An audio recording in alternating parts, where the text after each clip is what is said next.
Hi, my name is Bob Greenyer and I'm a volunteer with the Martin Fleischmann Memorial Project.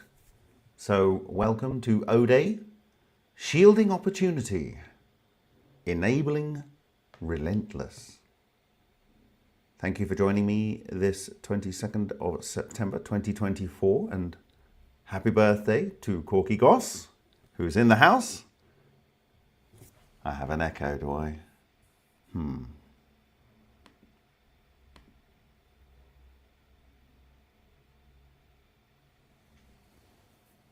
It's better now, is it? Okay, I might need to change it for the other camera settings. Let me see. I guess we might have an echo here as well. No, maybe not.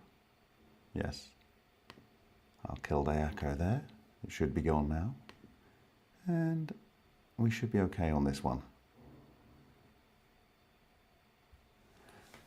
So, hello Martin Kemp, Space Case, Artifact, Venom K, Matthew McNally, Earthworm Jim, D2105K, Steve A, Green Hiker. Some new names in the house. This is great to see. Hi Nick Moore. Hi Phonic. Hi Kishore Nagi Darshanamara. Wow, that's a good one. Mr. Gate Mode. Hi Carmen Miller. Thank you for your emails this week. And yes, Corky is in the house. Hi Josh S. Green Hiker. Kevin Smith. Philo Fiction. Tiziano Fulcieri. Great to have you here. Hi Mika Avila. Lion Hunter. Per Nicola Haukeland. Hi Mazum Ahmad. Hi Matthew Reynolds. Thank you for joining me here. Did I miss anyone? I hope I didn't miss anyone. So, what am I thinking about here? Well, as you know, I have introduced this new word, relentless, into the coming approach that I hope that we can achieve moving forward. And practically, to achieve relentless, we need to keep everyone safe, and those that potentially would like to test a minimum viable product, we'd also like to keep them safe so that the opportunities that is afforded by O will be shielded, enabling relentless. So there's lots of meaning going on here. Hi Screwdriver Tuning and Harry. Hi Stephen B. Halls. Wonderful to see you all here.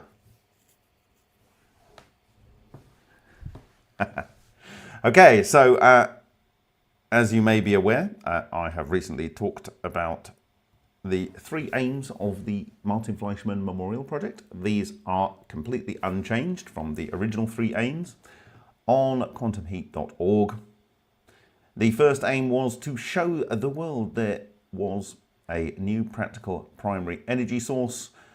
We called it the new fire initially, and I think around about 2016, maybe earlier, I called it the new eternal fire in brackets, because obviously it's eternal. And then once shown, help develop people's understanding of what the new fire is, or the new eternal fire. Well, I hope that we have an understanding and that we are helping people to develop their understanding of what it is. Of course, we may be wrong, but we do the best we can. And then, as I believe these 2 are effectively done, we are moving on to the third aim of the Martin Fleischmann Memorial Project, which was to help promote the development and uptake of the new eternal fire in all its various guises.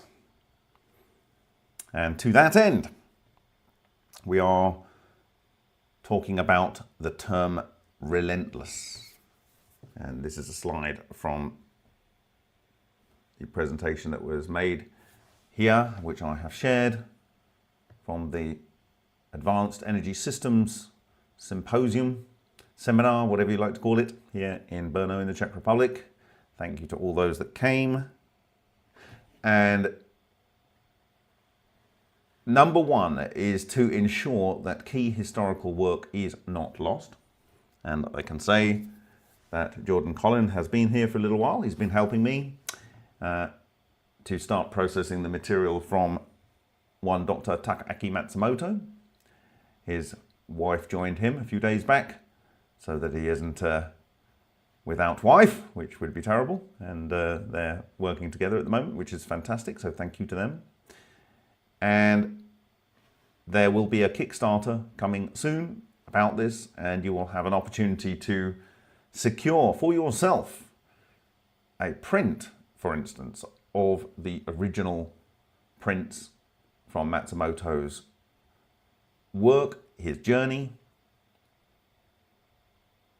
Original prints, often they are dated on the back and from the original printing process, so they are full authentic prints. So there will be lots of things up for grabs in that Kickstarter to enable that. And on Wednesday, I will be talking with Eric and the team and talking about how we can make the timeline, which will be accessible for people to delve into his work, both video recordings and logbooks and so forth, ultimately further down the line, which I think and I hope will be the most detailed record of a significant scientific discovery ever made available to the public from beginning to end. So it would be kind of a unique thing. Then we'd like to do a thermal generator, a minimum viable product. And as I've said before, this will be based on the Kladoff Griggs type devices. And they are both out of patent, even though Griggs type derivative devices are available for purchase. The idea would be that in each of these cases, there would be plans, parametric models for people to build their own variations of it, understanding the risks and potential benefits. And we or whoever else would be able to move on and improve on the minimum viable product. And obviously we would hope that those people that did so would share back into the community. But the main purpose here is to, as I said, help promote the development and uptake of the new Eternal Fire in all its various guises. The next one would be the direct electrical generator. I have talked at the conference in more detail in Strasbourg about how we intend to achieve that. The work is being undertaken to get Henk and other parties progressed in a way such that they can start exploring that opportunity. Again, a minimum viable product intended to be produced from that. Element processor,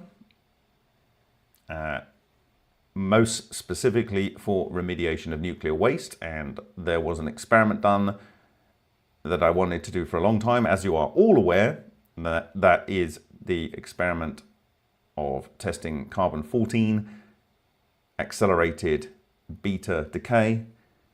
And we have our first sample, and the intent is to send that off to the beamline with a control sample and see if just a 2 or around about 2 minute processing significantly altered the age in inverted commas of that charcoal. If it did, then basically carbon-14 dating has a problem. If it didn't, or it is not conclusive, we will attempt to run more experiments with longer processing. Dr. George Eagley said that it doesn't really do much until you've done about 3 minutes, and we know that this is an aggregating process, so you need to get past the diality angle according to Freiberger, or you need to get the clustering to a certain level before it is able to do the magic, as it would seem. Was that achieved in the plasma reactor in the few minutes that it was run here in the advanced energy systems? I don't know. You will see. all of the lead up to that. You'll see the finishing of the reconditioning of the reactor. You will see the running of the reactor, and you will see the teardown of the reactor. And then we will hopefully see what comes back from the beamline. If that works, then we will have a method to conclusively and easily demonstrate the remediation of beta isotopes, which are the major toxic component that comes out of fission reactors. Of course, we understand from Kladov's work, and we understand from the work of the hydrowave technology, that this is possible with those type of cavitation processes. However, Dr. Takaaki Matsumoto suggested a kind of more plasma-based reactor. So more options are better than no options, but just showing the principle and being able to show that principle on a regular basis would potentially have a huge implication for the viability of small modular nuclear reactors and their overall lifetime safety and risk profile. So more energy options are good. Then the materials processor obviously is, in my view, the Wintex, the Frank Polivka Wintex replication and variants thereof. And this allows us to effectively maybe recycle concrete and to create soil from otherwise difficult waste and prepare biomass for preservation in a rapid fashion. The last one is propulsion. I always prefer the term propulsion than anti-gravity. In that respect, I am like Kenneth Radford Shoulders, because it works at any point in space. And this has probably upset the most people. But anyway, propulsion. And what you will see later this week, on Thursday, there will be a meeting of the group that has assembled itself to coordinate a decentralized autonomous organization, a DAO. And then on Friday, there will be an open forum, probably on Zoom, where you will be able to attend and listen to the expert that is proposing to put that together for the community, and how that will potentially manifest itself. But in brief, it would be an entity that is designed to facilitate the production of these minimum viable products. And what is a decentralized autonomous organization? Well, here it says a type of organization that operates through rules encoded as computer programs called smart contracts. These organizations are decentralized, meaning they don't have a central authority or leadership. Instead, decisions are made collectively by the members through a voting process.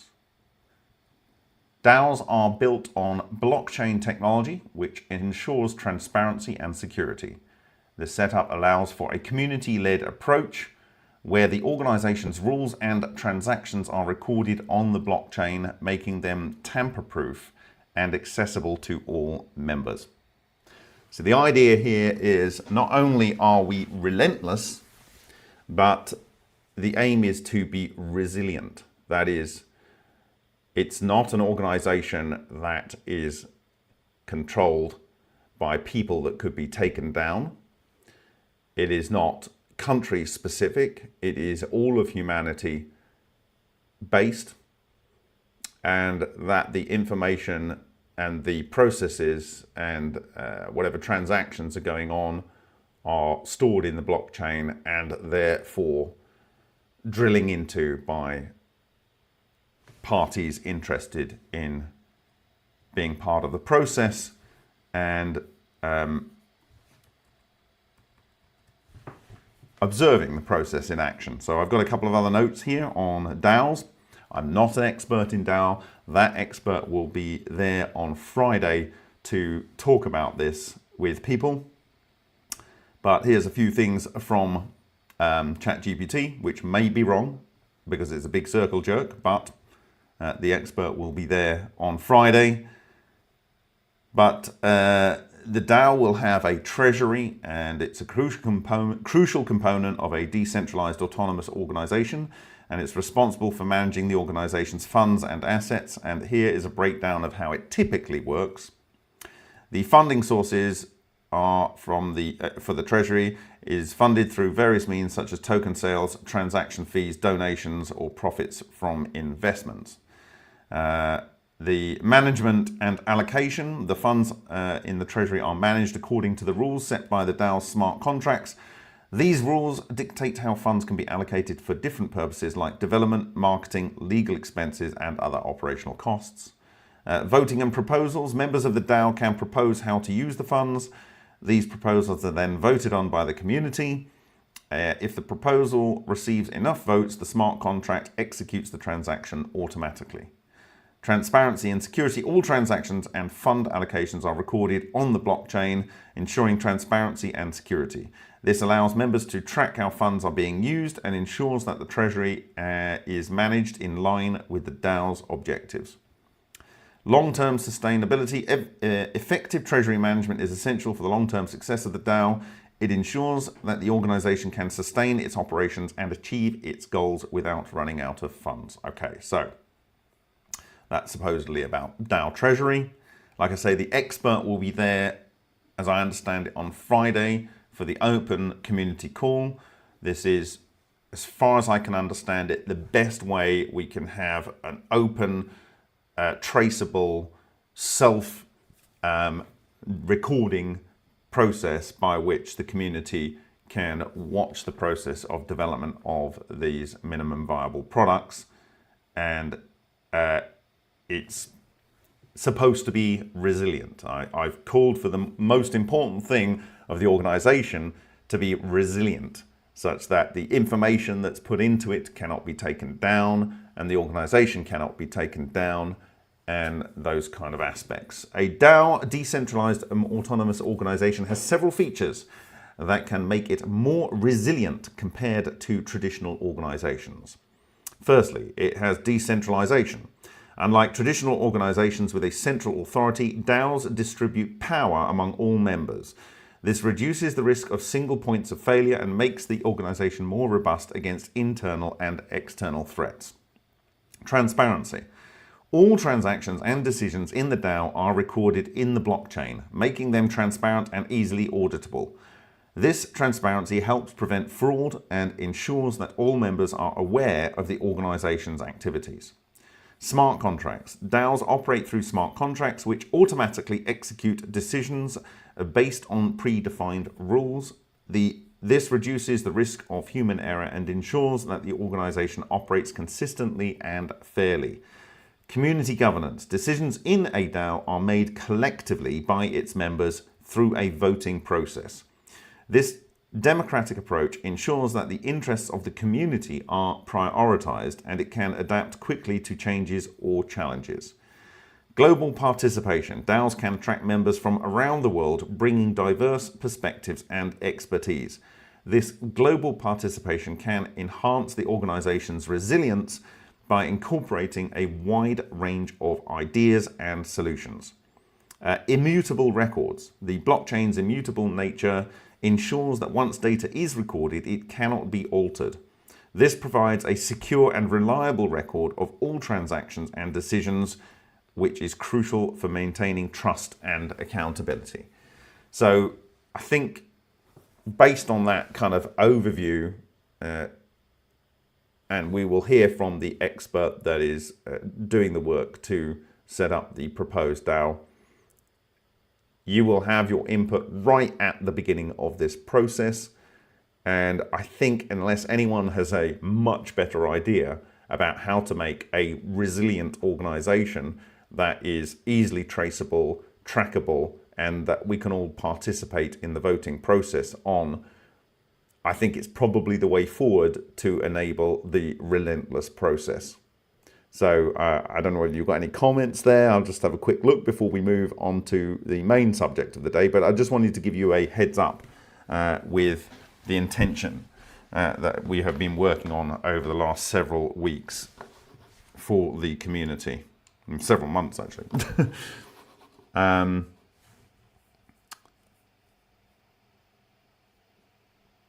Yeah, so FPV, Angel, and online, offline backup, most important. Yeah, absolutely. That is part of the resilience that we are interested in fostering in this organization.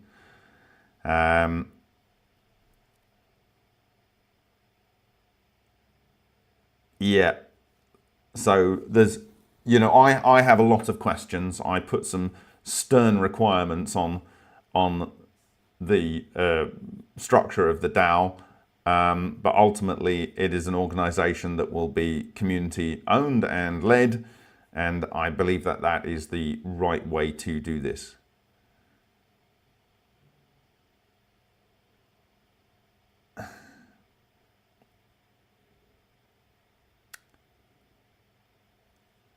There is no perfect organization to do something like this.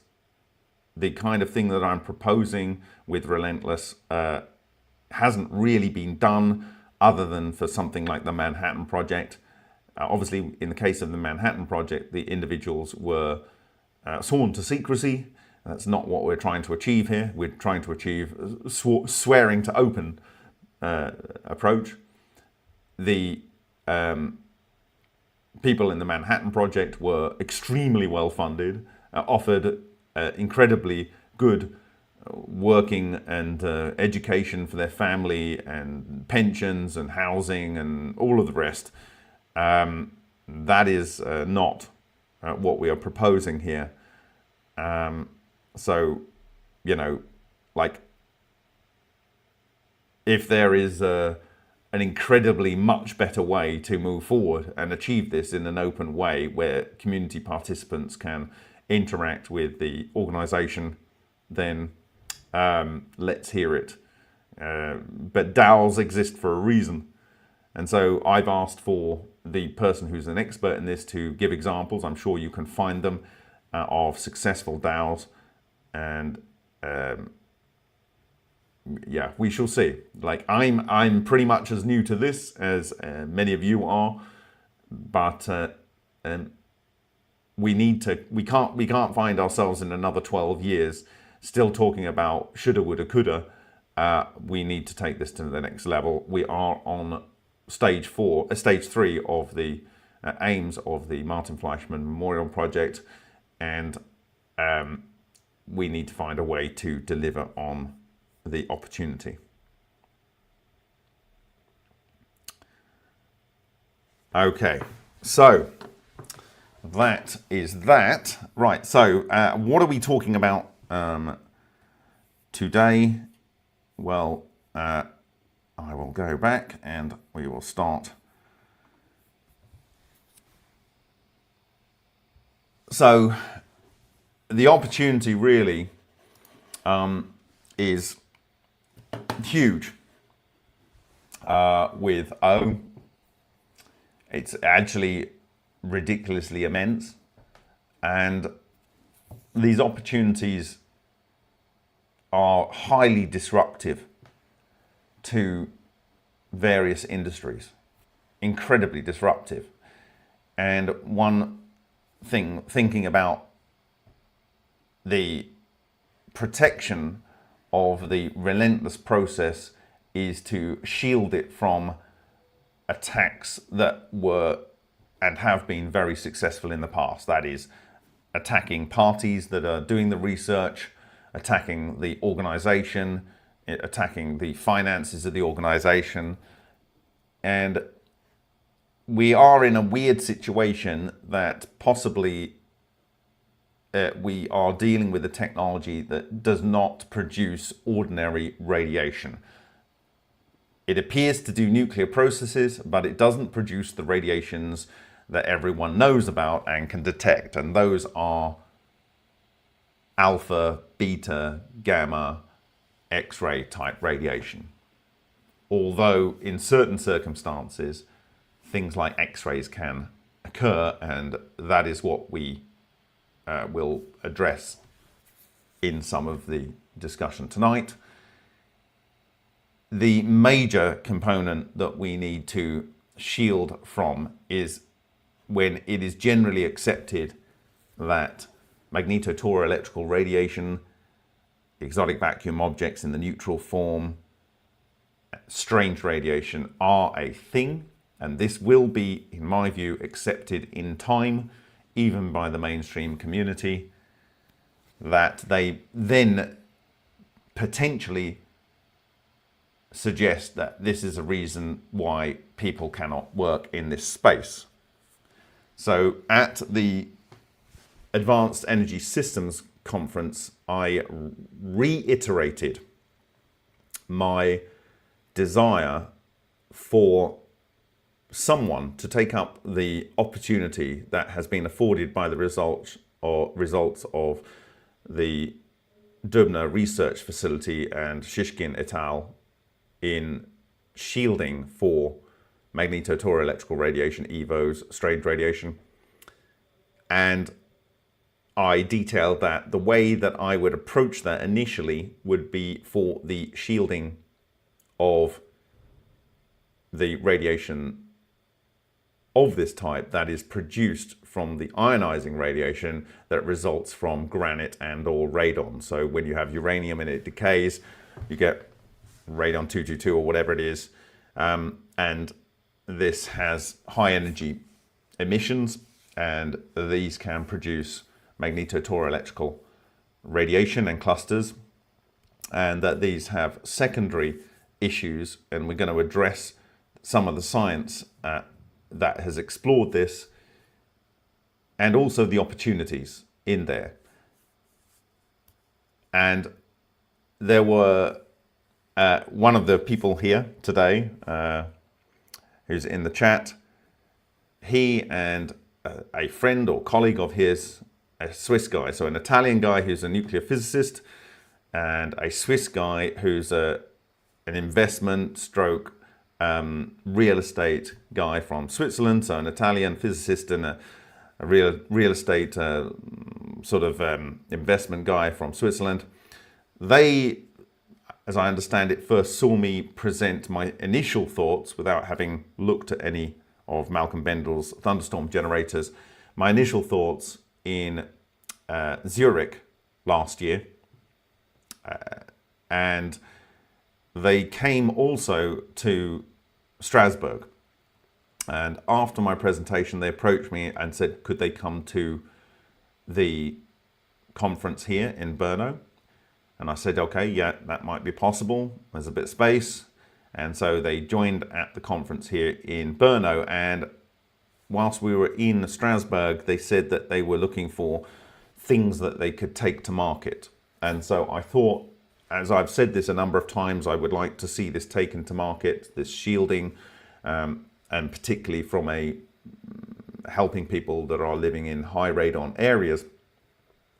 I would like to see that happen. But in the back of my mind, I see that as a means to providing shielding for technologies that we would be developing in the Relentless program.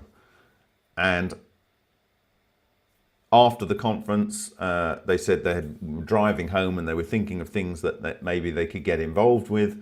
And they wrote to me and said, we would like to see if we can do something with the shielding. And I said, fantastic. So I'm hoping to have an open call. The intention is to set up an organization in Switzerland.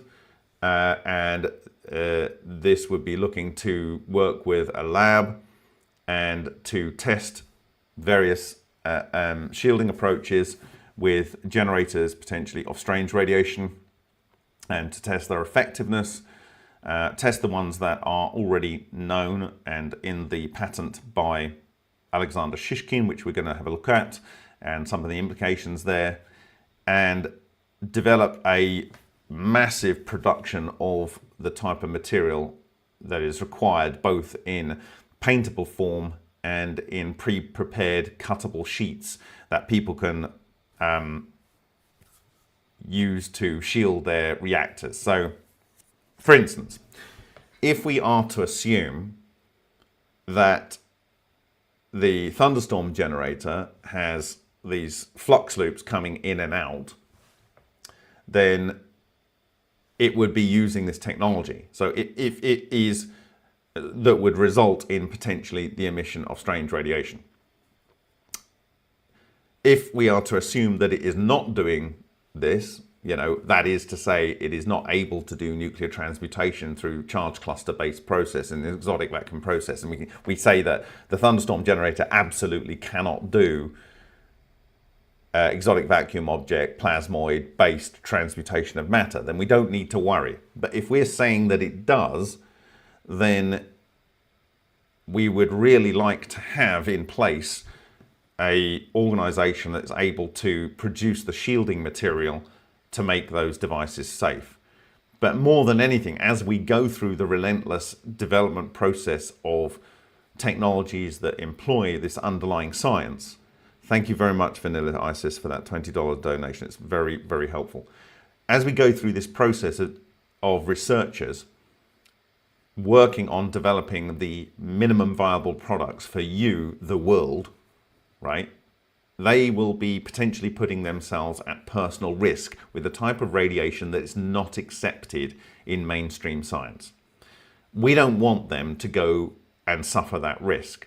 So there is an urgency to be able to produce some shielding material for researchers that will be part of the DAO and those researchers that are operating within the DAO to participate in the relentless process. And then when working embodiments are produced, let's say, for instance, let's say Andrea Rossi has a device that works. Well, if it works using charge clusters, and ostensibly his documentation points to the fact that it would be doing that, there is also a potential for it to emit strange radiation.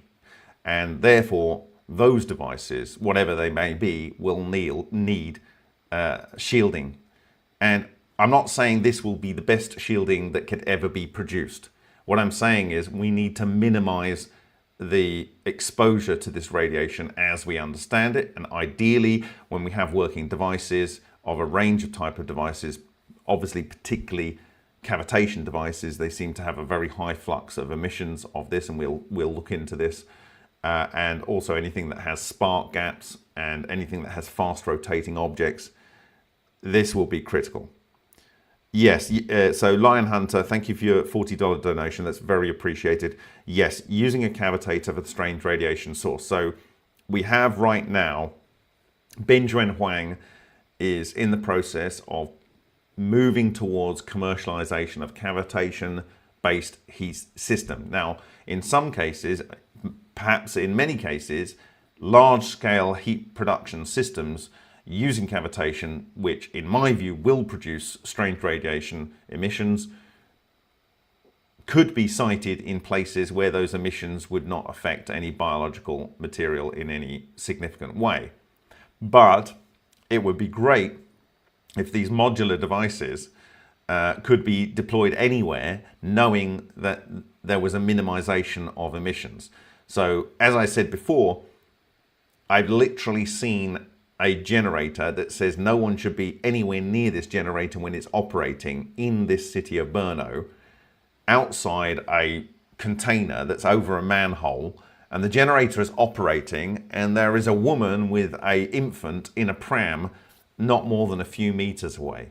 And with the best will in the world, technologies that have a risk can often be put in situations where the risk hasn't been identified and the general public do not know the risks that they're facing when they are near these devices. So if they're properly used and they've got the proper spacing, then everyone's fine, right? But sometimes you want your systems to fail safe. Like if everyone in the process is an utter idiot, like the guy using the device and the people that are near the device being used are just being humans, occupying the space in space-time that they want to occupy, they shouldn't have to concern themselves with, is the device I'm standing next to causing my baby harm? It should be, it defaults to being a safe thing to be around. And so there is very little risk. Thank you very much, Black Tie, and thank you very much, Earthworm Jim. It's very, very kind of you. So we cannot have a situation where we have resilience, total resilience, if we have a type of radiation that will be identified at some point in the future that leads to a regulatory situation where these kind of devices, which are a massive opportunity but highly disruptive, are able to be attacked on that. So we need to have a solution. So the idea is that we roll it out based on the fact that there is a known problem in high radon areas. And that is that if you breathe in the radon gas that comes from the uranium or whatever that's in the granite, that can settle in your lungs and it goes through some other decays and it ends up giving you lung cancer. So typically in these situations, what you will have is you will have the accumulation of the gas, particularly under the floorboards if you don't have a basement or a cellar. If you have a basement or a cellar, you will have it accumulating in that lower ground space. And so typically what they do is they have good ventilation systems that keeps fresh air flowing through the cellar space, so there's no build-up of radon gas and its progeny in terms of toxic materials on surfaces and stuff. And so these systems are quite effective, and it's known really that if you have one of these systems in your cellar, that your risk of exposure to the radon gas is actually fairly minimal. What is not understood is that the radon gas itself can, in the process of ionization, produce magnetotoroelectrical radiation, which is the neutral form, equivalent to exotic vacuum objects, which are neutral, equivalent to strange radiation, which is neutral, and that is not able to be moved by the airflow that you have. Why? Well, because it's neutral. It doesn't interact with charged particles, or particles per se. It goes in the direction it wants to go. So that stuff that is still synthesized can still permeate into the living space.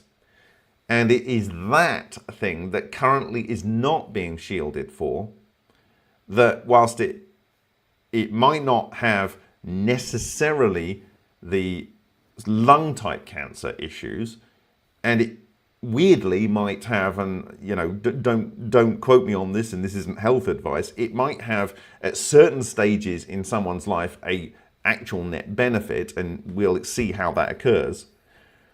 But yeah, so Mika Avila is saying, is this everywhere or in certain areas? We're going to look at exactly that data. Okay, so you're going to see the potential opportunity here just in two regions, for instance. I'm going to talk about something absolutely incredibly amazing, and then I'm going to talk about the risks and opportunities that's going on here, right? So this type of radiation might possibly be beneficial at certain points in, for instance, a human's development. But as you get later on in life, it may switch from being a net gain to a net negative. And as you get older, it might accelerate, for instance, cancers. And I'll show you some of the evidence for that that was established in Russia.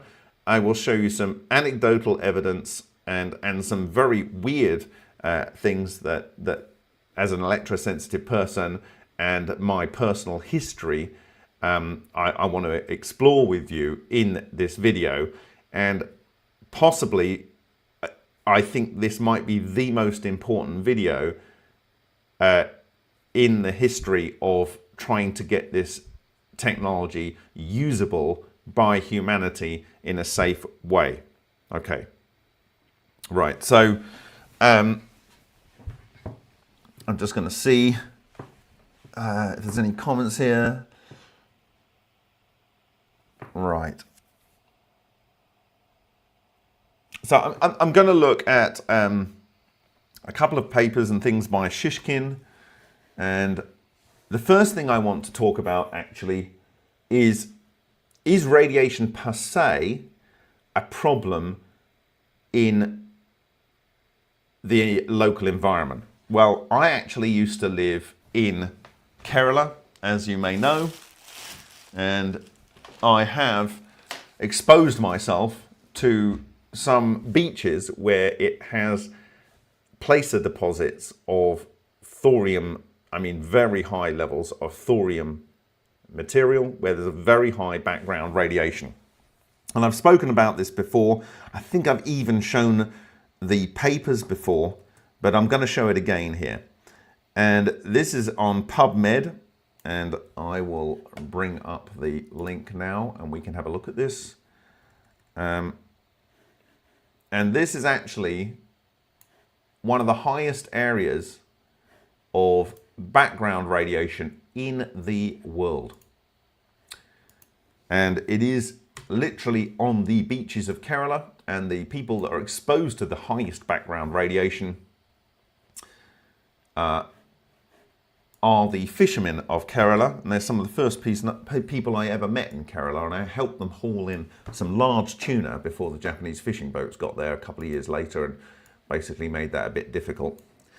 And the paper here it's on PubMed. It was published in 2009 in January, and it's called Background Radiation and Cancer Incidents in Kerala, India, Karangapalli Cohort Study. The coastal belt of Karangapalli, Kerala, India is known for the high background radiation from thorium-containing monazite sand. Okay. In coastal panchayats, these are kind of like regions, median outdoor radiation levels are more than 4 milligrays per year.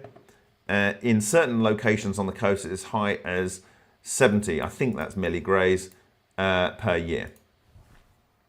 Although high background radiation has been repeatedly shown to increase the frequency of chromosome aberrations in the circulating lymphocytes of exposed persons, its carcinogenic effect is still unproven. A cohort of 385,103 residents in this particular panchayat was established in the 1990s to evaluate the health effects of high background radiation. Okay? Based on radiation level measurements, a radiation subcohort consisting of 173,067 residents was chosen. Cancer incidence in this subcohort aged 30 to 84 years was analysed. Cumulative radiation dose for each individual was estimated based on outdoor and indoor dosimetry of each household, taking into account sex and age-specific house occupancy factors. Following 69,958 residents for 10.5 years on average, 736,586 person years of observation were accumulated, and 1,379 cancer cases, including 30 cases of leukemia, were identified by the end of 2005. Poisson regression analysis of cohort data, stratified by sex, attained age, follow-up interval, socio-demographic factors, and BD smoking, showed no excess cancer risk from exposure to terrestrial gamma radiation. The excess relative risk of cancer, excluding leukemia, was estimated to be this. In site-specific analysis, no cancer site was significantly related to cumulative radiation dose. Leukemia was not significantly related to high background radiation either, although the statistical power of the study might not be adequate due to low dose. Our cancer incidence study, together with previously reported cancer mortality studies in high background radiation area of Yangjiang, China, suggests that it is unlikely that estimates of risk at low doses are substantially greater than currently believed. Essentially, they didn't really suffer much from being in this high radiation area. Now, what I do know about these coastal people and I have videos which I can show you of people and how they live in these coastal areas, is one, in their houses, they typically have no cellars. Two, their houses typically do not have any glass in the windows. They are literally iron bars in wooden frame. There's no glass. So the idea of accumulated gases in a enclosed space are, it just doesn't happen. And three, the fishermen, which are exposed to the very highest doses because of the placer deposits on the beach, where it's so intense, the radiation. These guys are exposed in a very interesting way. Firstly, there's very strong coastal winds there. I experienced them many times. The part of their body that's actually closest to the ground, obviously, is their legs. And the legs contain the femurs. And the femurs have the marrow in. And the marrow is producing leukocytes or whatever, white blood cells. Okay? This is very, very important, as you will see when we look at the research into biological creatures exposed to strange radiation or magnetotoroelectrical radiation.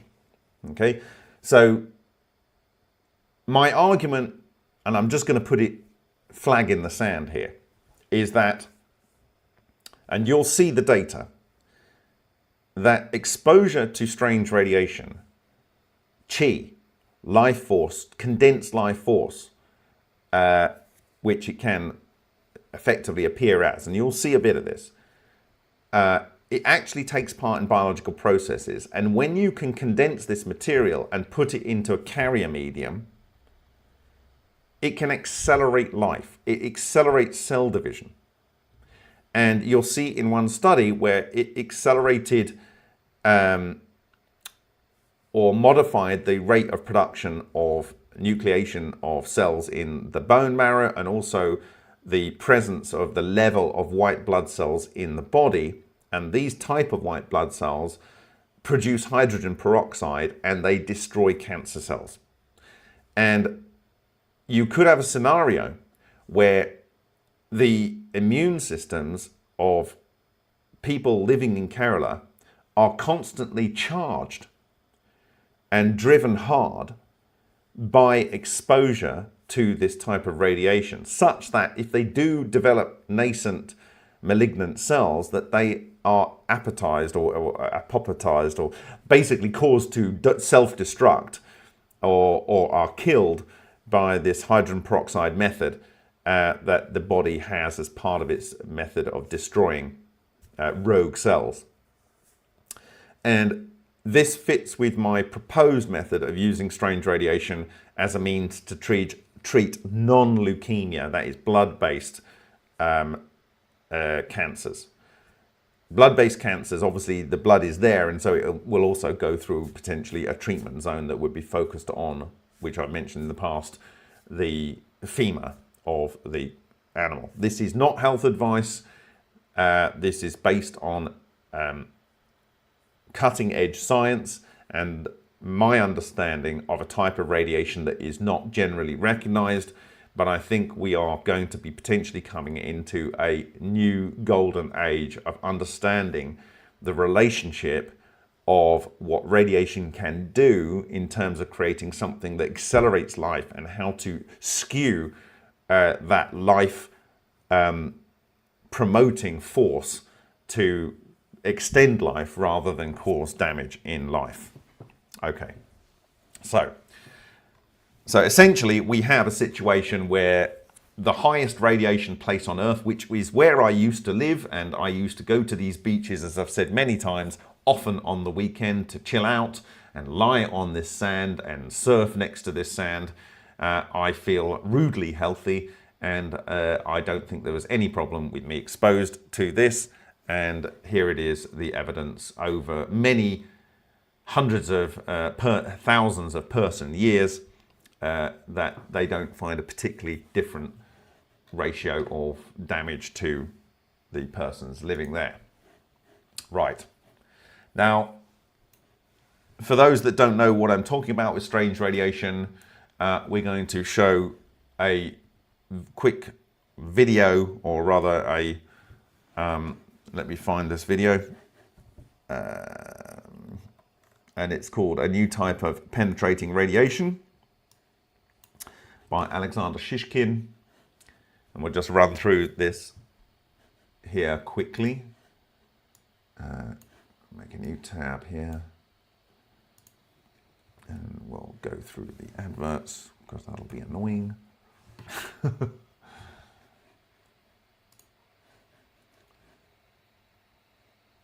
Okay. So basically this video, it's called A New Type of Penetrating Radiation. You can find it on the Martin Fleischmann Memorial YouTube site.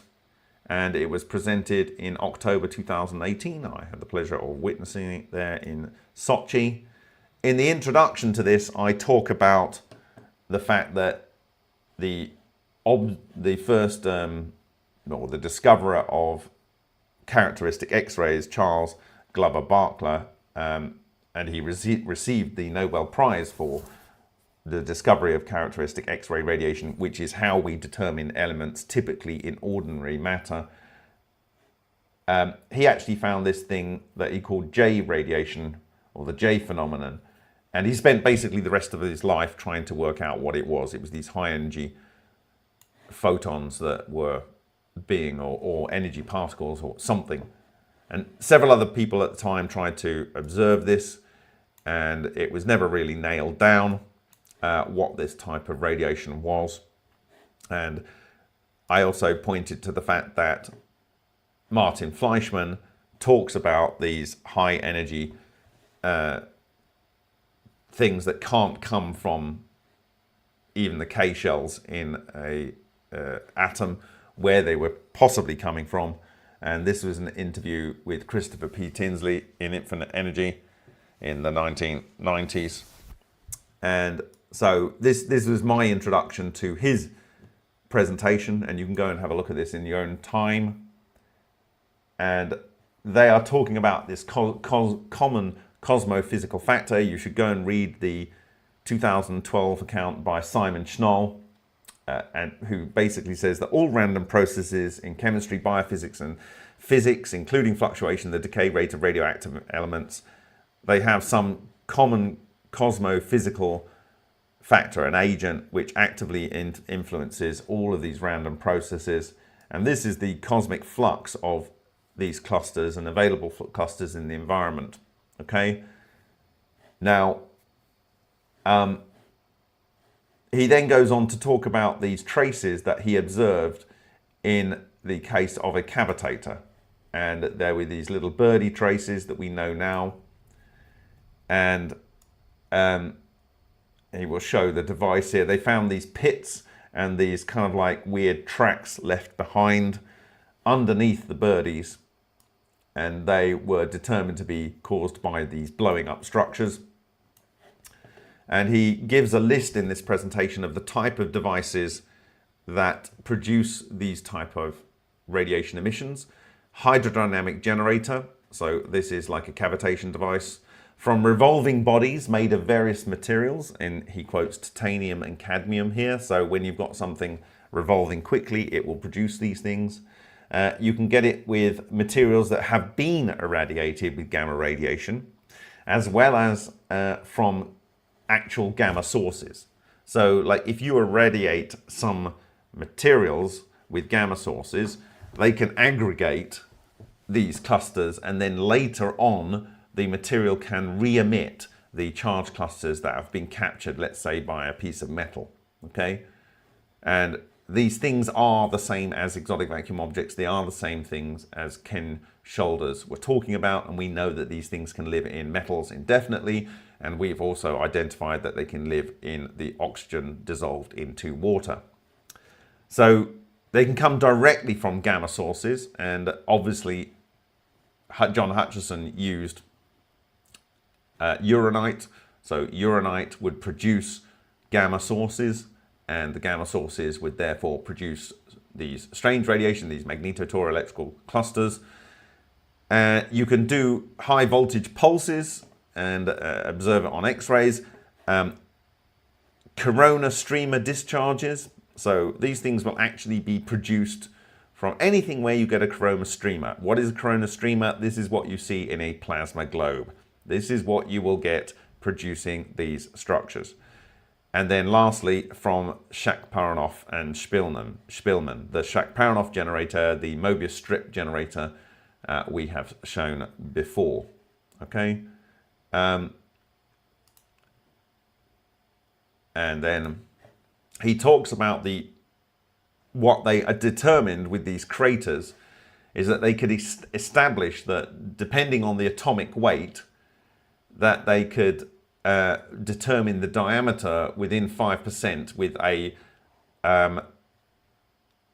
the diameter of the microcrater in the film plane is directly proportional to the atomic weight A of the excited nuclei, and it gives you the number of micrometers, and this is the ratio. So you apply 0.078 micrometers to the atomic weight, and you get the diameter of the crater that's produced, and then you know what atom it was that produced that pit. And they also determined the depth with a similar factor in their work. So it's an incredibly detailed study. And they call these things string vortex solitons as well. And that they believe they are an ordered vortex structure of cold neutrinos, or relic or background neutrinos. And the reason they assume that is because they interact with beta isotopes and promote their decay. Okay? And this is something we know, and this is what we are basing our material processing in terms of remediating nuclear waste on. And as they pass through material with a high degree of probability, they acquire the properties of the cores of the material. Whether they acquire the actual cause is a different matter, but there is some suggestion that they do. And then he talks about, well, this is a profile of a crater when it comes up here. When it comes up, he says, so this is a profile of the crater. So the core has been shot into the cellulose here and left a crater. And then he talks about the damaging factor, and he says that based on the microcrater, they can work out the energy that's involved with this.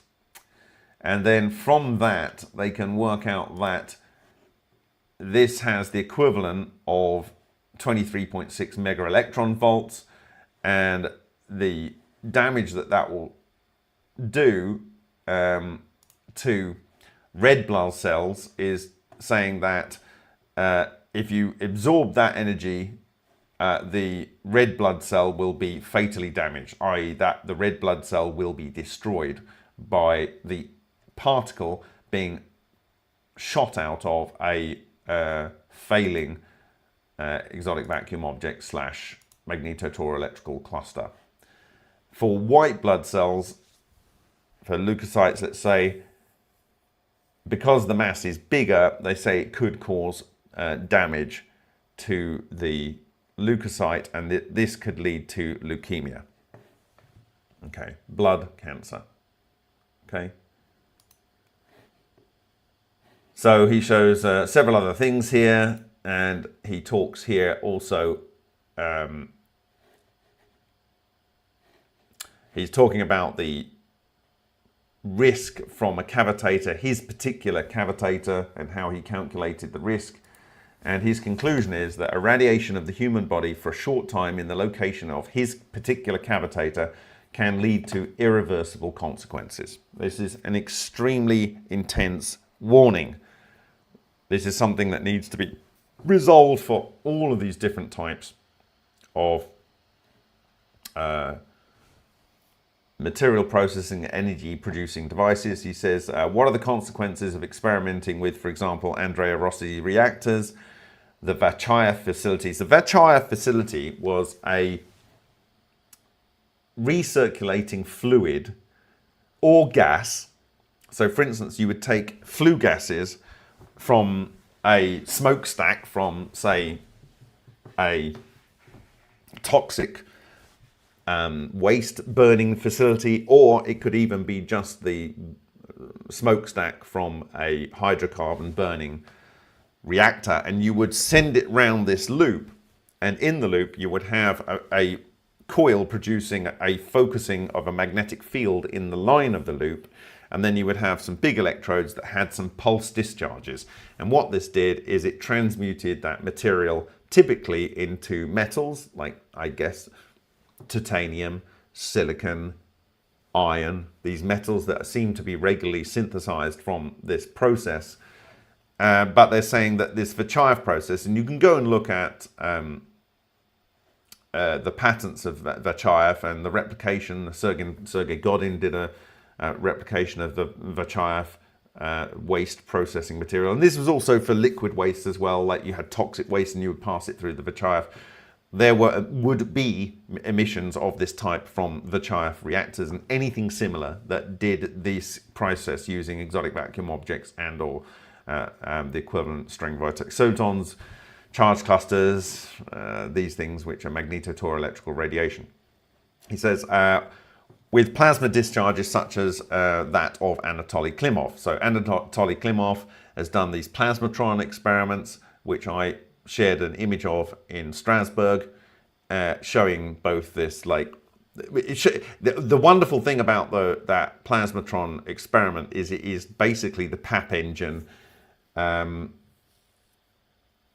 in miniature, showing the fact that you're producing charge clusters and then you're detonating those charge clusters, and you produce this pulse that goes through a capillary. So you've got these charge separated materials with the charge clusters in there and their fragments thereof that can recluster and produce the coherent matter waves. But also you get this material that is not moved at all by Mach 2 air jets, right? So that's twice the speed of sound air jet. Okay, this is much, much, much, much faster airflow than you ever get in the most strong tornadoes, right? And the thing does not care.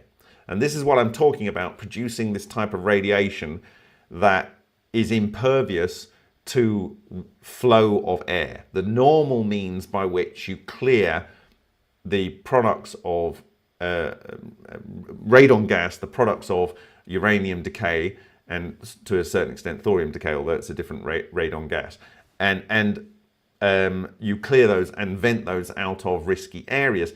It does not affect this type of radiation. Okay, so and then he talks about the people that he worked with, and these people, and then he talks about the risks on Bazhetov. Usually Bazhetov's wife said that after 30 years of experiments and working with these types of radiations, he established that you need to protect workers with fluoroplastics. So the fluorine is a high spin material, and that is a good way potentially to do it. And boron, and I previously identified the importance of boron in capturing the energy in the borosilicate glass of our initial work, the first reactor that worked from Francesco Celani, and the fact that the original Il Nuovo Cemento reactor of Francesco Piantelli was constructed around a Maycore. This is a machinable ceramic which contains 7.5% of boron oxide, I think, in the ceramic. And so many of these different devices had boron involved, and it's because it's a neutron capture material, and I believe that it's able to capture these neutral clusters and prevent them from moving. But it's not potentially the best way of doing it, because you need ideally to excite them and then capture them. Okay, so this was Shishkin's presentation here, and I'm going to go and show some biological studies. But before that, I want to talk about something that's more positive here.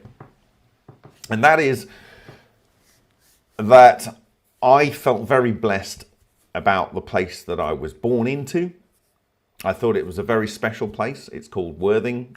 I've spoken about it. And when I was looking to move to a different place, I toured around Eastern Europe, and I have to say that I found the Czech Republic and Brno to be a very energetic place. And I decided to choose that place to buy a house and so forth. And then I went to India and I toured all around India looking for a place to invest. And again, similarly, I found, without considering anything at the time, that Kerala was a highly energetic place because I'm electrosensitive, but I felt similar in these places to how I felt in Worthing. And when I go back to Worthing, I really like the feeling there. I like the energy there, and I like the energy in these other two places. And when I was speaking to these two people that want to help move forward with producing this shielding, I said, well, there are places where you can go and you can see the distribution of radon emissions. They're easy to find these things on the internet. And so I went ahead and looked at this. And before I go there, I want to talk about the fact that we know that ionizing radiation, particularly high energy particles and gamma rays and so on, as we've just seen in the Shishkin work, can produce these clusters. And we know, for instance, from the work of Leonid Dorodzhiev, that these clusters bind to oxygen. And that was what I said I think was happening in the mid-1990s work of Sundaresan on secondment from the Babratomic Research Center and Botchris in Texas A&M University when they did the replication of George Osawa, his carbon arc experiments underwater. They only saw the synthesis of the metal ion when they had dissolved oxygen in the water. And I hypothesize that that is because they need the oxygen to bind the clusters, and the oxygen also is paramagnetic, and so it can take a role in constructing the overall charge clusters that can do the magic of synthesizing the elements. Okay, so above Chernobyl, there was this incredible weird glow observed by thousands and thousands of people in Pripyat, which is the city that kind of like built that whole facility and managed it. And the weird glow was caused in the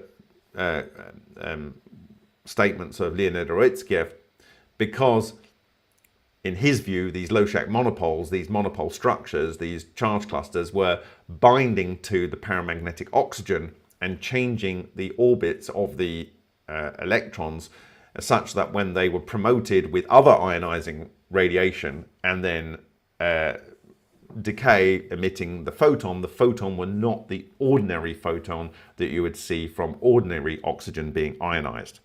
Okay, and so this particular situation tells you, in my view, that oxygen can do this very special thing. Now, the part of Moravia, this part of Czech Republic that I'm in right now, it's always been special for the fact that, like, there seems to be very tall people, rudely healthy people, strong people, and this has been known for a very, very long time. And the Czechs are very technically brilliant, very intelligent, and perhaps there's something to that, you know, why that would be. Well, if you had, and also Kerala has some of the most well-educated people and intelligent people in India. It's famous for it. And so could there be a connection between the high radiation in Kerala and intelligence, or rather clarity of mind and health? Because actually Kerala has some of the highest life expectancy in India. I think it's like 83 or something, which is ridiculous compared to even many parts of the world in the Western world. It has very, very high life expectancy in Kerala, in this place, which is basically on one of the world's biggest monazite deposits, which is producing a load of radiation, and hence why you get loads of electrical storms. And so I was saying that I think there's a reason, you know, we can find these places where these high radiation are. And so I just did a quick web search, and you'll see what I found. Firstly, we have the background radiation here. Or we do somewhere. Let me get that up. I'll open another couple of tabs here. So this one.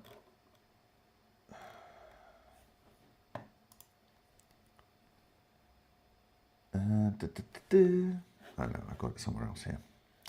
Bear with me just a second. Sorry for the minor delay here. So, this is the Joint Research Centre, the Radioactive Environmental Monitoring of Europe, right? And can anyone see anything interesting? Can anyone see anything interesting whatsoever?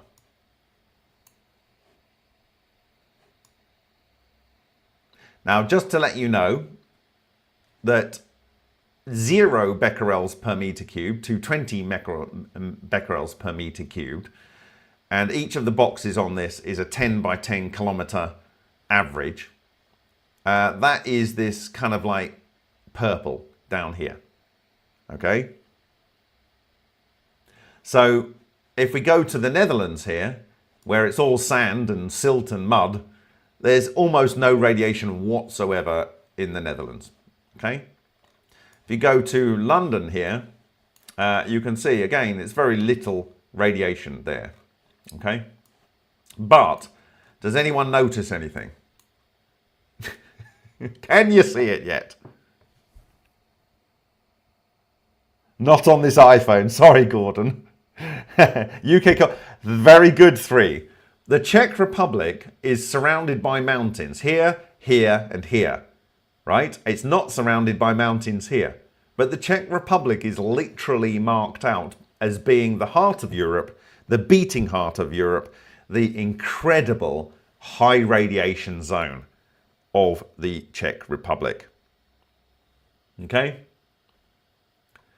In fact, the single contiguous largest area of 500 to 1,000 becquerels per meter cubed in Europe is here, other than up here in Finland. There's an area here which is not quite as big contiguous, but there's more area. Okay? All right. So the Czech Republic is basically a hotspot. So you can understand why we dug some uranium up and have nuclear reactors here in the Czech Republic. Okay? And the incredible thing is here, in one of the highlands here, this is Brno, where I currently am. In the highlands here, it's one of the areas with the highest radiation area. Okay? 500 to 1,000 becquerels per meter cubed. And so the rains come on here and they percolate through, and this relatively low, so this is here, this is 500 to 1,000. Over here in Brno, it's 100 to 200. So it's very much higher. And the water that you would get to drink here would not necessarily have the radiation coming out of it, but it would potentially be completely alive, full of chi. And I want to go over to here, a famous place in the Czech Republic, an absolutely famous place that the Russians loved to go to before recently. And it is the birthplace of one Martin Fleischmann. And it's called Karlovy Vary. And in Karlovy Vary, which is here, if I don't know whether I can turn it off. Can I turn it off? Can I turn the...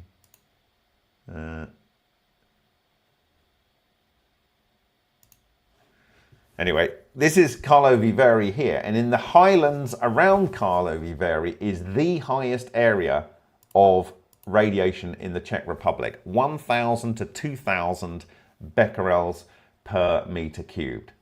Now, you're not in that area. You don't want to be in the area with the high radiation, but you might want to be consuming the water or being exposed to the water that is literally full of life force chi energy. Okay? So what you can also see is that all across northern Italy here, where you have some of the most longest lived adults in the world, you have some of the highest radiation too. Okay? In this area here, some of the highest life expectancy in the world is in this part of northern Italy, where it's coincidentally some of the highest radiation in Europe. Not as high, I mean, there are some higher localized spots, but not as high as the sort of overall average in the Czech Republic.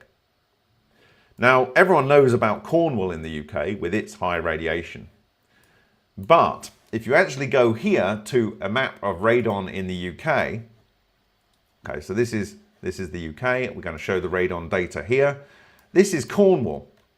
Okay, so you can see this area in Dartmoor where basically no one lives. But there are lots of areas around, for instance, Tintagel, very high area. And this is where King Arthur, you know, and the Sword in the Stone occurred in Tintagel in this kind of area here. This would be a place of great magic. Why? Because there's lots of these strange radiation stuff. Okay, Derbyshire. Let's have a look, Derbyshire. Derbyshire. Where are we, Derbyshire? Oh God, now I'm going to show my ignorance of the UK. Derby, where's Derby? Derby there. So Derby itself is low radiation, but look at what you've got here in the Derbyshire Dales, very high. Now, some of the best mineral water in the world comes from these kind of areas, all right? So there's more in the mineral water than the minerals. There is chi. There is chi. Now, here's an interesting thing I did not expect whatsoever when I was looking at this early in the week, and that is, I used to live, this is Worthing, right? I used to live here. Where is it? Let me get to the right thing. There we go. This is Offington Avenue. This is Offington Gardens. I used to live here in a high radiation zone. And this is the Thomas à Becket School, where I understand Martin Fleischmann came to, right? So this is just a short walk. You can see the little houses on here. This was our house here that looked west over when we saw the lights in 1979. And this is Thomas à Becket School, where, as far as I understand it, Martin Fleischmann did some of his schooling.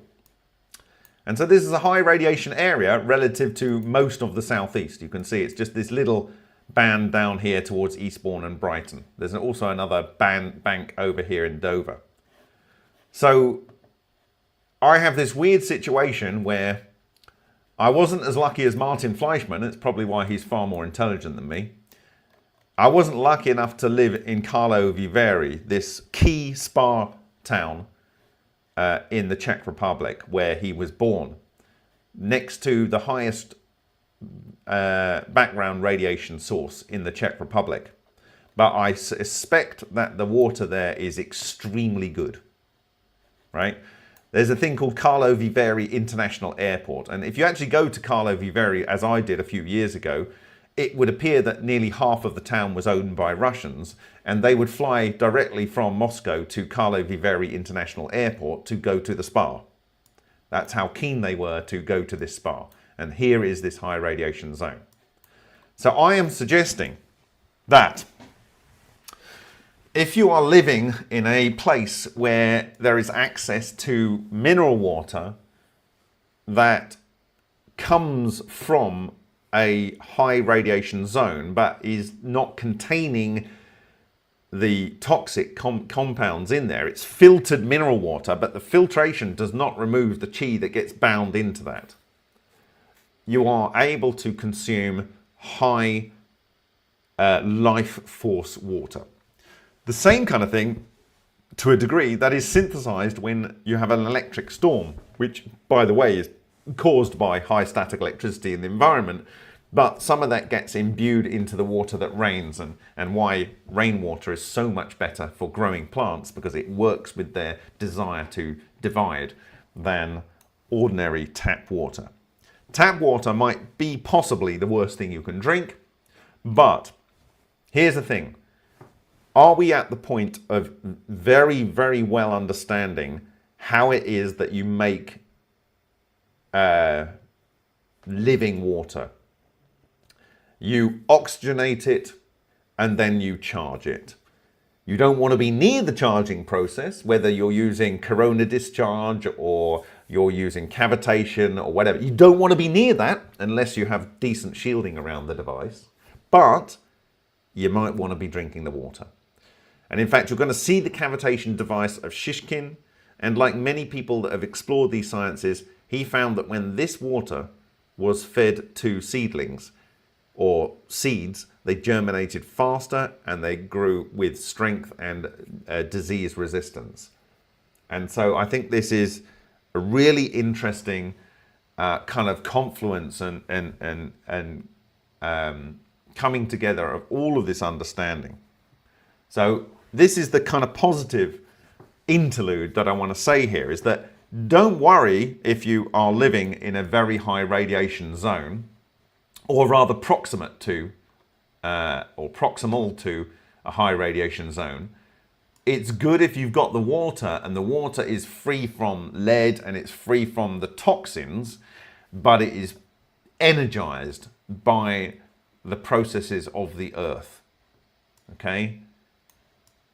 Because the evidence is suggesting, with the high life expectancy and no difference in cancer rates in Kerala, and the genius of Martin Fleischmann living near Carlo Viveri, and I'm not saying I'm a genius, but I was born into a high radiation area in the UK, here in Worthing. Specifically, I was in one of the higher... In fact, whilst I was born in this house here, I actually moved into the depths of the higher radiation area here in Findon, and then I eventually moved up to Storrington, which is over here somewhere, Storrington. So I basically lived in the high radiation zone and drank from water sources in that area. And I'm all right, Jack. Thank you very much. Okay, with that said, so don't panic if you're in one of these areas. Do get your confined spaces ventilated, get the air flowing through so you don't be breathing in that radon gas. And the idea is that with this shielding material, you are able to shield against the negative effects of this neutral radiation that can get emitted. Okay, and so I'm going to now go to Shishkin's paper on, or rather the discussion of the patent, and just go and show how he had a couple of examples where they applied for this, or applied this shielding substance and the effects that it had on the participants in this high radon area. So give me just find that. Shielding, I got it here.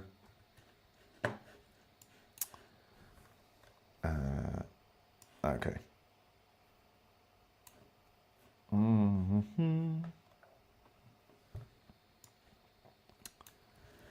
Right.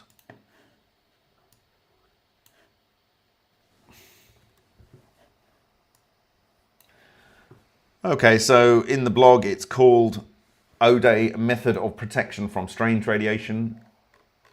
These are the birdies, this is the patent. I translated it all into English. I did a read through so you don't, or I prepared a read through so you don't have to read it if you struggle with that. These are the kind of compounds that they suggest and that we would look to investigate as part of this plan to produce this shielding technology. Okay. So an example of the implementation of the method here.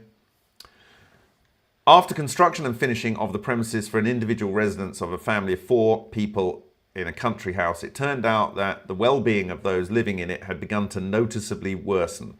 There was insomnia, a feeling of heaviness in the body, a feeling of a lack of air, increased fatigue. The geobase of the building site was analysed, and it turned out that under the bedrooms of the inhabitants of the house, there are deep faults in the Earth's crust, which are sources of intense flows of magnetotoroelectrical radiation. Okay, so this is where inside the Earth, the enter is produced and it's coming up through these cracks. To ensure the protection of the inhabitants of the house, the floor and ceiling of the basement floor, which occupies the entire area of the house, was covered with a composition based on strontium aluminate of the following composition here. A week later, after coating this, the well-being of the inhabitants of the house improved significantly. Complaints of insomnia ceased, and the desire to sell the house had disappeared. Right? Example 2. The intensity and characteristics of magnetotoroelectrical radiation can be judged from the intensity and characteristics of the craters that appear on photographic emulsions when enter clusters adhere to them. The protective properties of the paint based on zinc sulfide from magnetotoroelectrical radiation emanating from a duralumin plate irradiated with cobalt 60 gamma radiation source at a dose of 50 grays was tested. Luminescent composition by weight, this was coated on the inside of a cardboard box measuring this, coating thickness that. The duralumin plate was irradiated at the Nuclear Research Laboratory of the Joint Institute for Nuclear Research at the Rockhurst facility. After irradiation, the plate was checked for the absence of radioactivity. So basically there was no radioactivity coming out of this thing of ordinary types. Then, 2 pairs of photodetectors facing each other with photoemulsion layer and packed in opaque bags were placed on the plate. The first package with a pair of photodetectors were located at a distance of 2 to 3 millimeters from the surface of the duralumin plate. The second package was placed in a box, painted from the inside with a luminescent composition at a distance of 10 millimeters from the plate. Exposure was carried out for 60 minutes with photodetectors shaken every 15 minutes. There were 3 exposures in total. After developing the photodetector films, dark spots in the form of birds were counted, which were taken as a trace from magnetotoroelectrical radiation cluster. The total number of birds on the photodetectors outside the box painted inside with zinc sulfide paint, 10 counts. On photodetectors inside the box, 5 counts. Thus, 0.1 millimeter thick layer of fluorescent paint based on zinc sulfide attenuated the enter flux by a factor of 2. Okay, so you can work out if you want to reduce, that's a factor of 2. So I guess that's what, yeah, it's half the number of counts, okay, with 0.1 of a millimeter layer. So you can kind of work out how much you would need to very significantly reduce the impact from the clusters. So there's a couple of examples of the use of the paint. Right, now I'm going to talk about 2 studies. One I think that was done in 2010. We have a look on maybe earlier. I think it was actually 2006. And then another study that was done in 2014 with sources of magnetotoroelectrical radiation and the implications for health thereof. Okay, let's just check this. That's what I wanted to do here. Okay, yes. All right, so.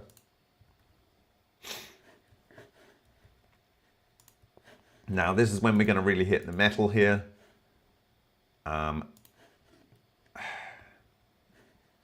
In terms of the implications of what we are looking at here. Right. So as usual, I will share all of the links here. So in this case, this is on the Fondation de Broglie. This was work conducted in part by Leonid Goritskev, the claimed discoverer of strange radiation in 2001, although it was drawn in the patent of M. Solin in 1992. So he observed the thing without giving it a name at that time. So assessment of the biological effects of strange radiation, and the lead author here is Priachin, and it was conducted with several major mainstream physics institutes, the Kurchatov Institute in Moscow, the Chelyabinsk State University in Chelyabinsk, Russia, and the Urals Research Center in Chelyabinsk. Results from studies of electrical explosions of foils made from super pure materials in water pointed to the emergence of a new chemical elements, that's transmutation to you and me, and additional findings was that the discharge of strange radiation accompanying transformation of the chemical elements. Identical phenomena were revealed during tests of voltage limiters for breakdown. The intensive research work focusing on the effects of strange radiation and the use of voltage limiters for industrial purposes required that appropriate safety regulations be developed and applied in practice. However, currently the mechanisms involved in the interaction between strange radiation and the substance or a biological entity remains unclear.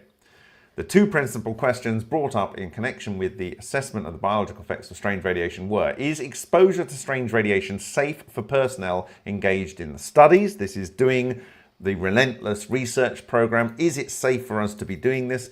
Can biological systems serve as detectors of strange radiation?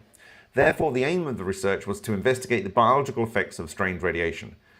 So the project task was to estimate the key hematological parameters after exposure of experimental animals to strange radiation resulting from explosion of foils in water or aqueous solutions, and then the study of the genotoxic effects of the strange radiation.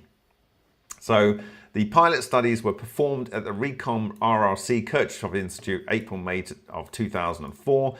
Animals used in the experiment were female mice of this type line, and they're aged 80 days with a body weight of 16 to 18 grams. The animals were exposed to radiation discharge during explosions of titanium foils in water with aqueous solutions. The cages of the animals were placed at 1 meter from the epicenter of the explosion. As can be seen from Table 1, explosions were carried out on the 19th, 3 explosions, 20th, 4 explosions, and 22nd, 3 explosions of April 2004. Explosions and so on, there we go. So they had a number of explosions with the subject animals. The animals were assigned to 4 experimental groups, each of 17 to 20 mice. The animals received experimental exposure within 1, 2, and 3 days of the experiment. In total, the experimental groups were exposed to 3, 7, and 10 explosions respectively. Hematological studies, this is blood studies. In order to identify the basic reactions of the hemopoietic system, the following parameters were estimated using conventional methods: number of nucleated cells in the bone marrow, number of leukocytes in the peripheral blood, cell composition of the bone marrow, the rate of bone marrow erythrocytes at different levels of maturation, polychromatophile, oxyphile, and cell composition of the peripheral blood. Assessment of the biological effects. In the other experiment, the number of CFUs was evaluated after acute whole-body gamma irradiation at dose of 6 grays. So they exposed both to these animals to grays of gamma radiation, both before exposure to strange radiation or after exposure to strange radiation. Study of genotoxic effects of strange radiation. Again, all of these papers will be listed in the notes for the blog item. To assess the potential genotoxic effects of strange radiation, the rates of bone marrow polychromatophile erythrocytes with the micronuclei were studied using the bone marrow slides from the hematology experiment. In addition, we studied genotoxic effects of combined exposure to strange radiation, acute gamma radiation at a dose of 2 grays, which was given the next day. Okay, so you can go through the data here. So there was some effects on the nucleation of bone marrow, and they discuss it here and what they did with the control and the active group, and they go into detail here. Then they do an assessment of the biological effects, blah, blah, blah, blah, blah, and they talk about the population of bone marrow stem cells, and you can go and look at this data and so on. I'm not going to go completely into this, but there are some very key conclusions down the bottom, and like I say, you can read this in your own time. Right. The increase in the contents of neutrophils in the peripheral blood can be the result of several reasons. So when you have more neutrophils, the neutrophils, they can go out and kill cancer cells, okay? Anyway, there was an increase in the contents of neutrophils in the peripheral blood, and this can be because of several reasons. An increased bone marrow neutrophil production, which is unlikely in our situation as there was not enough time for the manifestation of such effects. Incoming of neutrophils from the place of deposition, and decrease in neutrophil apoptosis rate, i.e. like dying themselves rate. Okay, so there's ways, but what they observed was higher neutrophils in the peripheral blood. Thus, it can be concluded, based on the results of our experiments, that strange radiation stimulates proliferation of bone marrow cells with or without delay in maturation. So, if you are exposed to strange radiation, it stimulates the proliferation of bone marrow cells. 2. It induces changes resulting in an increased resistance to genotoxic exposures, gamma irradiation and others. So if you had chemicals in your body that were going to lead you to get cancer, or you had maybe radiation in your lungs that might lead you to get cancer, or you might have, in their case, actually irradiating these mice with gamma radiation, that there was resistance, increased resistance to the effects of genotoxic, i.e. things that cause your genes to fall apart and you get cancer. Okay.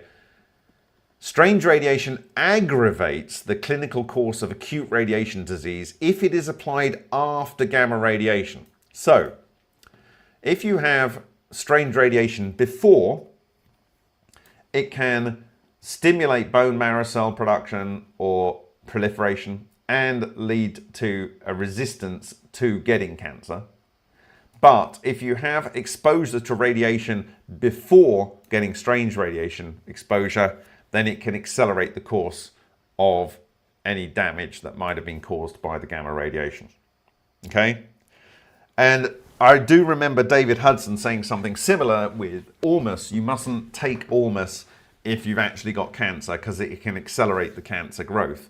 You know, so it's like possibly it's beneficial before, but in my view, Ormus is a method of storing this chi, of these charge clusters, in a particular form, and you know the implications are that this might lead to, I'm not saying it does, but the indications are it might lead to clarity of thought and health benefits, but this is not health advice, okay?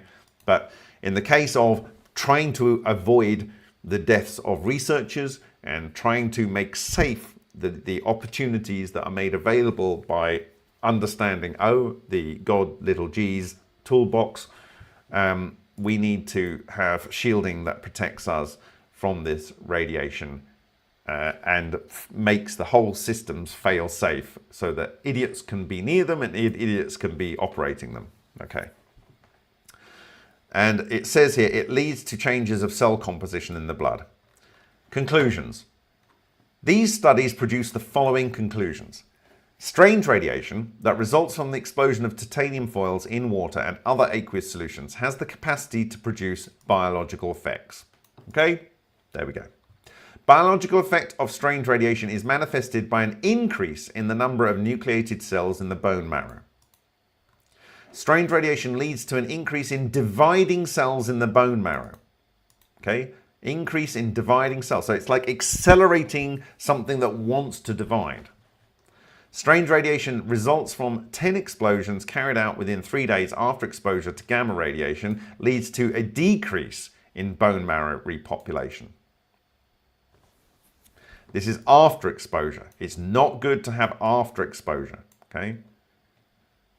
Assessment of the rate of micronuclei in bone marrow erythrocytes did not reveal any genotoxic effect of strange radiation. Exposure of mice to strange radiation leads to a 1.5-fold decrease in the genotoxic effect resulting from additional gamma radiation of 2 grays, such reaction may be described as an adaptive response, right? So whether it's adaptive or it's doing whatever, for some reason there is a decrease 1.5 times. That's a massive change in your likelihood of getting some genotoxic effect from exposure of 2 grays of gamma radiation. Exposure to strange radiation can bring about an increase in the proportion of neutrophils in the peripheral blood of experimental animals. And neutrophils are the thing that if you go to this National Institute of Health document here and you read through it here, it says that hydrogen peroxide production by neutrophils is also considered as one of the mechanisms of eliminating tumor cells. For instance, neutrophils, after physical contact with cancer cells, can secrete hydrogen peroxide, resulting in tumor cell death by calcium 2 plus influx through the TRPM2 calcium 2 plus channel. Okay, that's in this paper here that will be in the reference notes. So if you have an increase throughout the body of neutrophils, then it's not surprising that this leads to a reduction in cancer for those that are exposed after being exposed to a dose of strange radiation. It can be suggested by the results of the test exposures that strange radiation can affect human health. It has been shown by these preliminary studies that to gain more insight into the biological effects of strange radiation, further investigations would be necessary. So in short, when I'm reading this paper, although I may be wrong, and this is not health advice, that the people in Kerala that are exposed to the highest background radiation dose on Earth, natural background radiation, they have their legs firmly as fishermen on the sand. And the part of the body that produces and nucleates bone marrow cells and production of these cancer-killing white blood cells is closest to the source of the strange radiation, and that this is throughout their life. They're not exposed to the radon gas because there's constantly wind blowing there. The wind does not affect the strange radiation. The strange radiation will still continue to go in the direction it wants to go. It is not blown away, as I showed in the single image referring to the work of Anatoly Klimov in the presentation I gave in Strasbourg. And so they will be exposed throughout their lives. And if they constantly got a heightened ability to destroy cancer cells, is it any wonder that they do not get higher rates of cancer, even though they're in this higher background radiation area? And is it any wonder that people in Kerala, potentially, it's only one factor, of course, they live in a very pleasant environment for living. It's typically not far from body temperature and so forth. But is it any wonder that they have such long lives in Kerala? Okay, so that's the first paper that I wanted to talk about tonight. And the second paper is in a similar vein. So just let me get that one up. In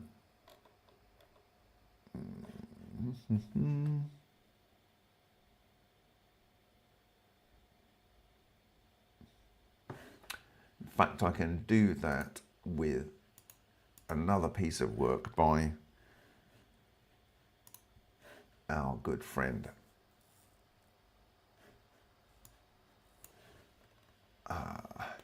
here, let me just do this, by Alexander Shishkin. And this actual paper, it actually tells a story. It's quite an important story in my view. So let me just get this here, and I will translate this. I have permission to translate and publish all of Alexander Shishkin's work. I've already done quite a few. If you haven't seen them, I recommend you go and read them. So give me a sec here. Right, so this particular paper is called About the Characteristics of Magnetotor-Electrical Radiation, and that should be MTER, and its biological impact on humans. This paper presents a review of 15 years of the author's research into the characteristics of a new type of penetrating radiation. The author paid special attention to its biological impact, since numerous experimenters, engineers and technical staff working on cold nuclear transmutation programs, plasma and ball lightning studies, right? So anything that has ball lightning in, anything that has plasma, anything that shows cold nuclear transmutations, right? Applied applications of rotation fields, creation and operation of nuclear physics installations, including accelerators, are exposed to the lethal risk of radiation. The author described some of the negative symptoms discovered from exposure to the new type of radiation based on his own experience. The main objective of this article is to involve scientific teams in the study of new fundamental phenomena in order to develop penetrating radiation detectors, penetrating radiation protection, and safety standards. Okay? Very important. So, in 2002, Alexander Shishkin started making a rotary hydrodynamic machine, Photo 1, for synthesizing methanol from natural methane. When I started the rotary hydrodynamic machine on water without methane, I discovered that the installation had a negative effect on my body. So this is pure water cavitation. This is the device. You've got like something like a 4 kilowatt motor, I think, maybe offhand. This is the type of cavitation device. He's got water flowing in and comes out, and he has a device that this is actually when he's actually trying to produce the material. Okay. On March the 10th, 2004, I placed X-ray films with an exposure of 12 minutes near the installation. After developing one of the films, I was surprised to find it generated X-ray radiation with an energy of up to 8 kiloelectron volts. This is the fogging of the film. Morning DIY projects with Chauxis. I'm very happy you could join us here.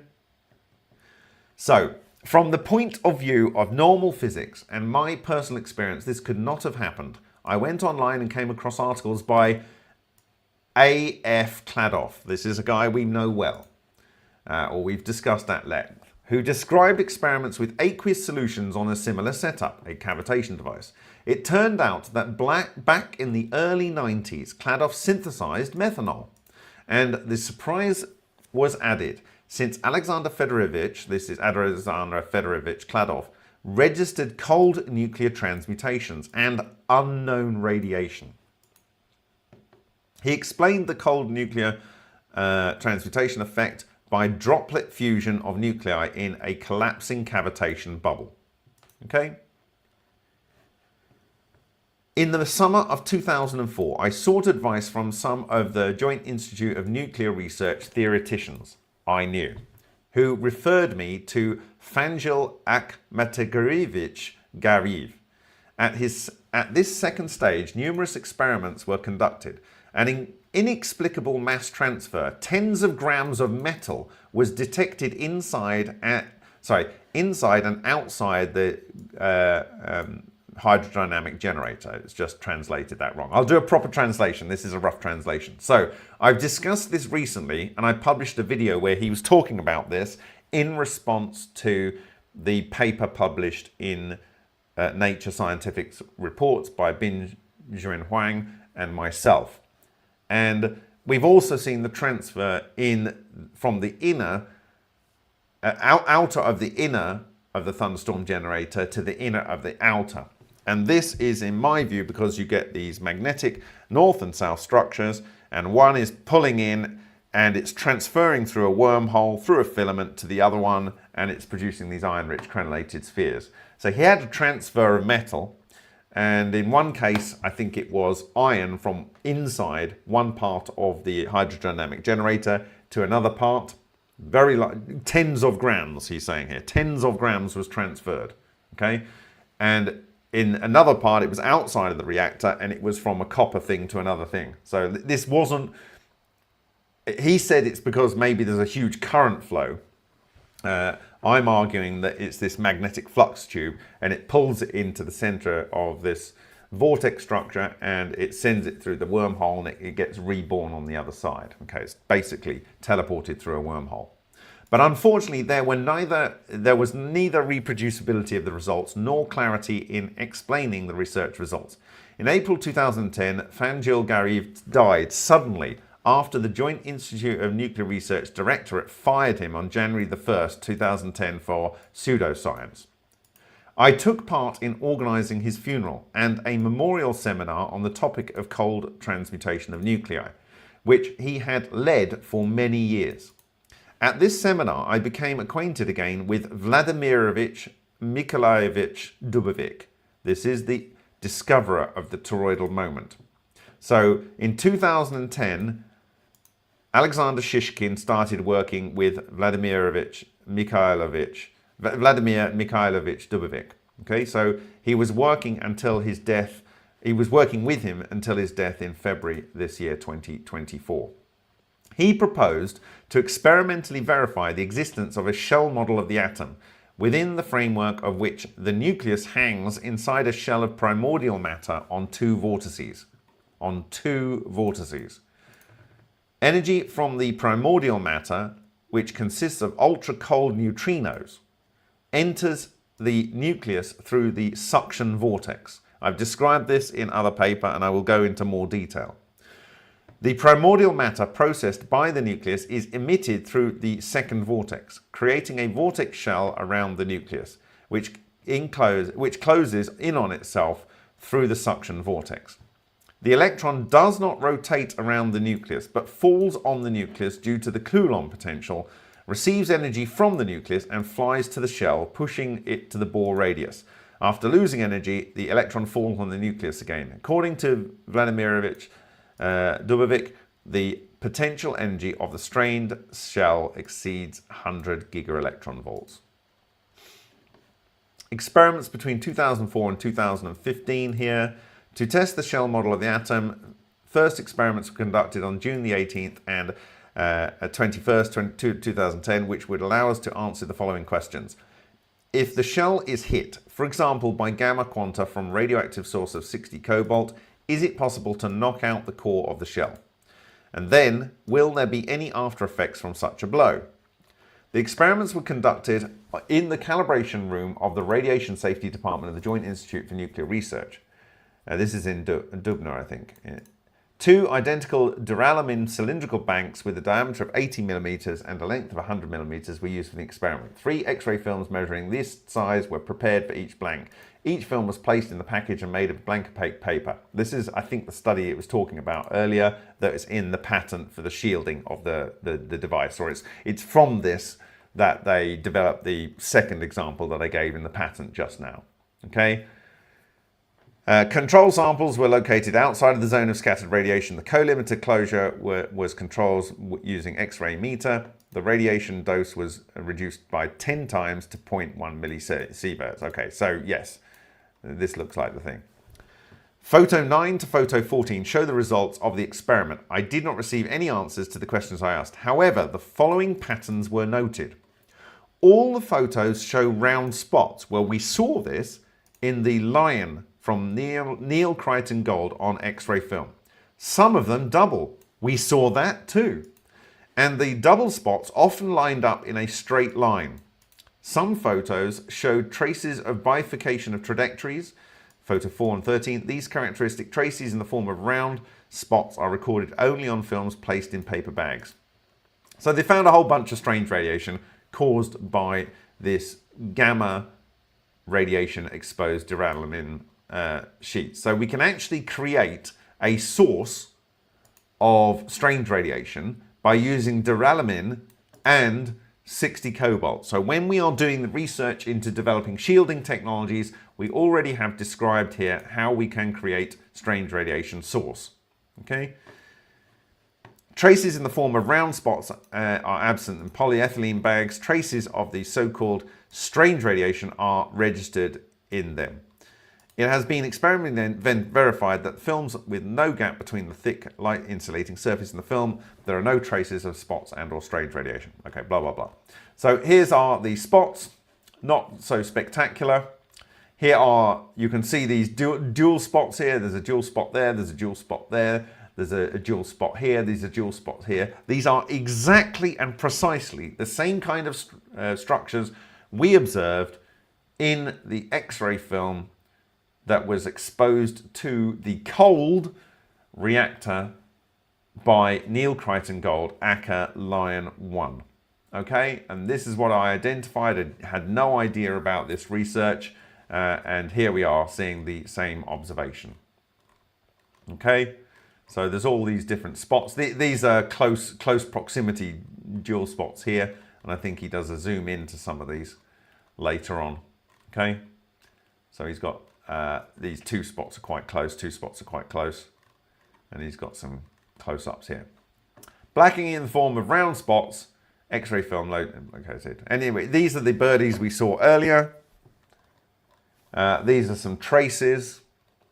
These are the zoomed in traces. So here's a trace, but here's the squiggly line, and we know probably what are forming these. We've got these two things orbiting around each other, or they're bouncing like that or stuff. We've seen this in beautiful extreme detail in the aftermath of the Binchuan Huang reactor analysis.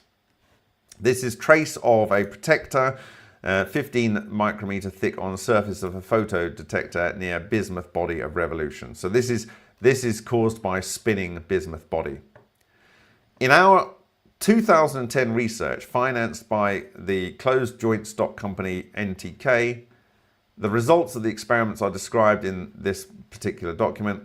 The shell model of the atom made it possible to explain numerous traces on photographic films, including traces of strange radiation. If the shell of an atom is hit, then with a high degree of probability, one of the vortices can break away from the nucleus. In this case, the nucleus falls out of the shell and the shell closes in on itself, forming a vortex soliton. To conserve the angular momentum, the shell flies away from the nucleus at the speed of sound in the opposite direction in the form of a string. Now, this is very interesting that he should say at the speed of sound, because in the 1992 patent of M. Solin, he says that these tracks, which look pretty darn like this in M. Solin's patent, looks very much like this, are caused by a sound wave. Okay, so you have a coming together from this 2010 work of both the observation and also the claims of the 1992 patent of the coherent matter reactor from M. Solin. They talk about the characteristics here, which I've detailed in the past. Now, the properties of such clusters are described in these works. Now it gets really interesting here. MTech has a high penetrating ability and in high concentrations behaves like radiation, magnetotoroelectrical radiation. Clusters have the ability to absorb electrons and ions without exhibiting a total charge. We called such structures energy clusters. Okay, so they're saying that they can capture electrons, they can capture ions without expressing the charge that the ions have or that the electrons have. Very much like Ken Shoulder's work, right? Energy clusters create traces of so-called strange radiation on the surface of photoemulsions. A bird and/or umbrella, explosive unpacking of the cluster with the release of a large number of electrons, including accelerated ones. Curved track, trace of a cluster crawling along the surface of the film. Trace of the protector, he calls it. Also a trace of an energy cluster crawling along the surface of the film, but with mechanical penetration into the body of the film. Now read this. Traces of round spots, photos 3 to photo 16, are associated with the fact that the energy cluster, when interacting with the paper fibers, begins to crumble into smaller vortices, which, when losing energy, leave traces of round spots. So you can imagine a large vortex, toroidal vortex, and that breaks up into, oh, hold on a minute, smaller vortices. Now, if there are those that have not seen my presentation, which I will publish when I've finished doing all of the links for it, but for those that didn't see it, my Strasbourg presentation, we know you are going to see in the work of Matsumoto this.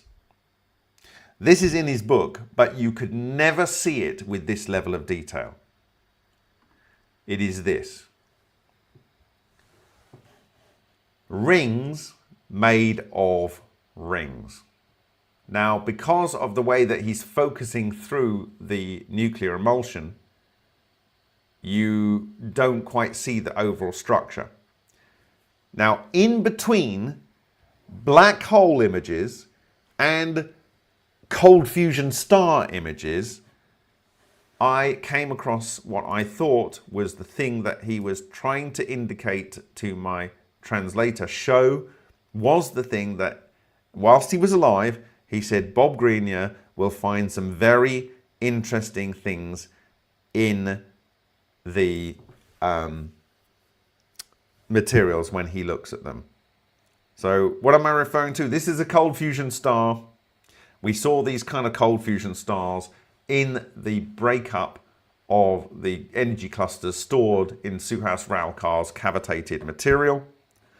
In this particular image, this is a toroidal cluster, and he says traces caused by a ring explosion. So a toroidal cluster is broken up, and you have a thing coming off here, and you get three things coming off here, and then one of those breaks up, and you get two things coming here, twisting around each other. Okay, and this looks a hell of a lot like these things coming out of a blowing up structure here.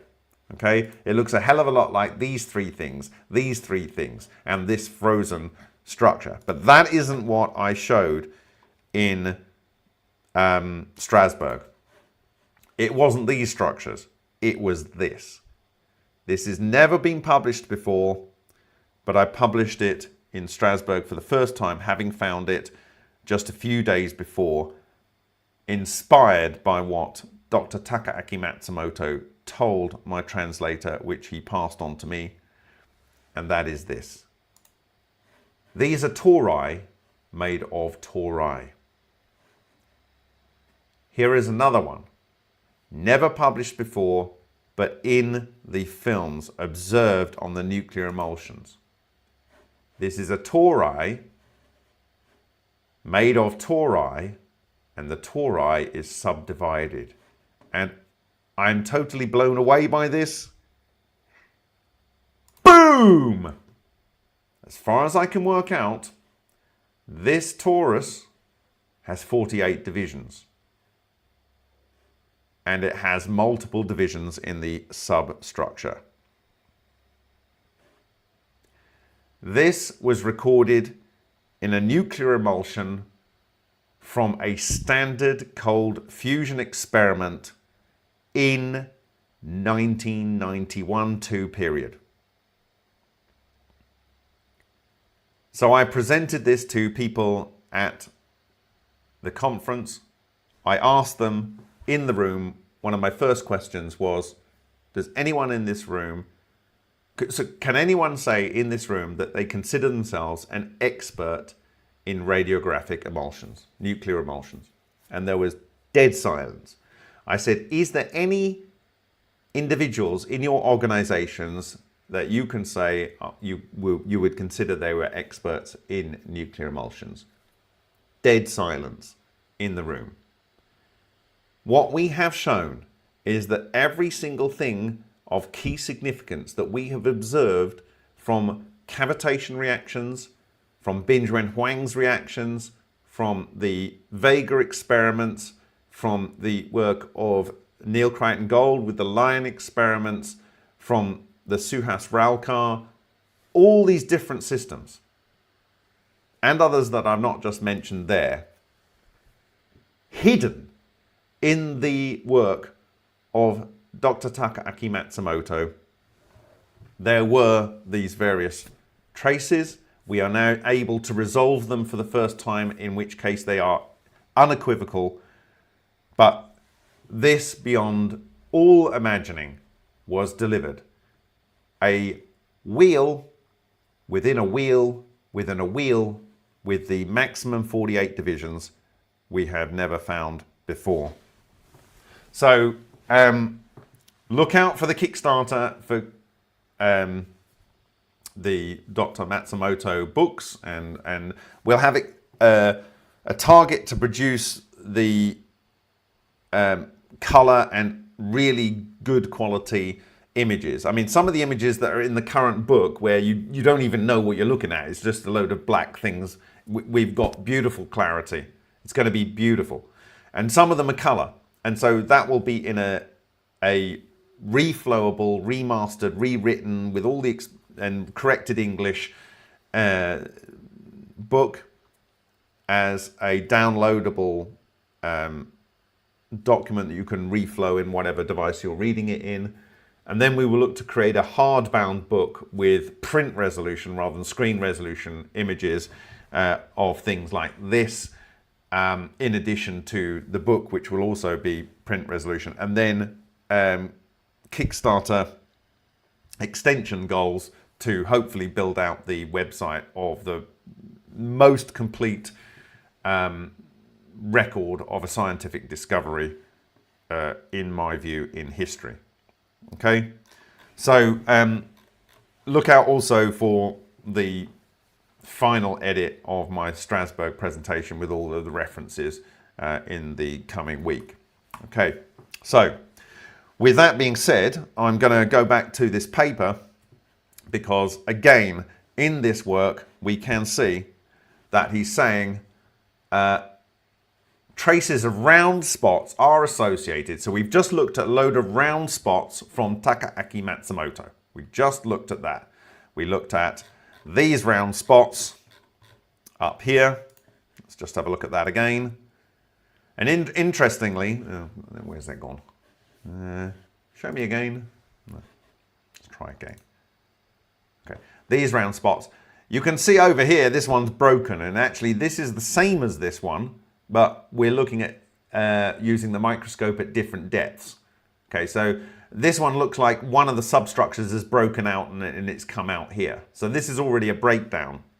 But these images are actually in the book, but you cannot see that this is the structure with a hole in it, and this has actually got a 1, 2, 3, 4, 5, 6. This is a hexagon in the middle of this structure. Okay, you can't see this level of detail. And you can't see that this is wheels within wheels within wheels in this structure and within this structure. Okay. Again, this one is breaking down here, and you've got some, overall breakdown of the product. Okay, but they are round spots, and somehow Shishkin and his team at the Joint Nuclear Research Institute at Dubna, they worked out that these round spots are caused by this toroidal vortex of relic neutrinos, which can carry electrons and ions, crumble into smaller vortices. Then number 4 here, energy clusters settle on luminescent centers, which leads to a decrease in the brightness of the luminescence of the phosphors. When mechanical and or electrical impact is applied to the electron clusters, the cluster unpacks and explodes with the emission of accelerated up to 6 kiloelectron volt to 8 kiloelectron volt radiation. This explains the appearance of X radiation near cavitators and cavitating jets of liquid. This explains X-ray radiation near cavitators and cavitating jets of liquid. Right. It also explains this Suhaus-Ralkar's fuel, because we know it has energy clusters in there. Some of that was over a period of months automatically decaying, causing what I showed you in my first strained radiation observations in 2017, as recorded here and shown to you just a few minutes ago when I get it to play. The same as Matsumoto's cold fusion stars here, but in the case of Suhaus-Ralkar. And this was supposedly activated fuel. This was sonicated for around about 200 hours. This would then go into his reactor and be excited by spark discharges, plasma discharges.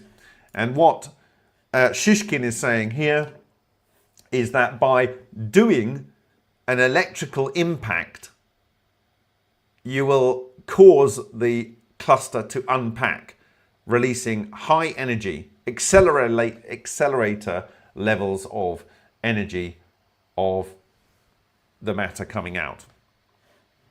Energy clusters are attached to the surface of dust particles. Therefore, with a high concentration of clusters, large destructive explosions of dust, methane and fuel vapors are possible. In coal open casts at great depths, more than 500 meters, electron clusters, energy clusters generated in the depths of the Earth are capable of accumulating in microcracks of the coal seam. When the seam is unloaded, the cracks begin to increase in size, which leads to chain reaction of energy clusters explosion with explosive synthesis and subsequent destructive explosion of methane. Energy clusters are capable of accumulating on the surface of detectors, in particular neutron, alpha particle and gamma quanta detectors. With a high concentration of energy clusters on the surface and their explosion, neutron, alpha particle and gamma quanta detectors register a short several millisecond increase in the count rate, which researchers erroneously interpret as flash of neutrons, alpha particles and gamma quanta. These are the fake neutrons. These are the fake gamma that we thought we were seeing, in my view, in the 2013 December gamma event, and they were the fake photons that we were observing in the signal in the nickel hydrogen sort of Parkhomov-Rossi GS 5.2 mashup in 2015. Okay, energy clusters detonating. Photos 20 and 21 show abnormal current pulses on a, okay, so this is how he does the neutron, fake neutron detectors. 9. A high concentration of the energy clusters leads to computers freezing, which is what we had in GS 5.2. Failure of electronic components, very common, and circuits due to explosions on the surface of the EC. This is on the energy clusters exploding on the semiconductor and the components. And accidents in electrical networks. Energy clusters is contained in blood vessels, listen to this, and capillaries of all living beings and plants.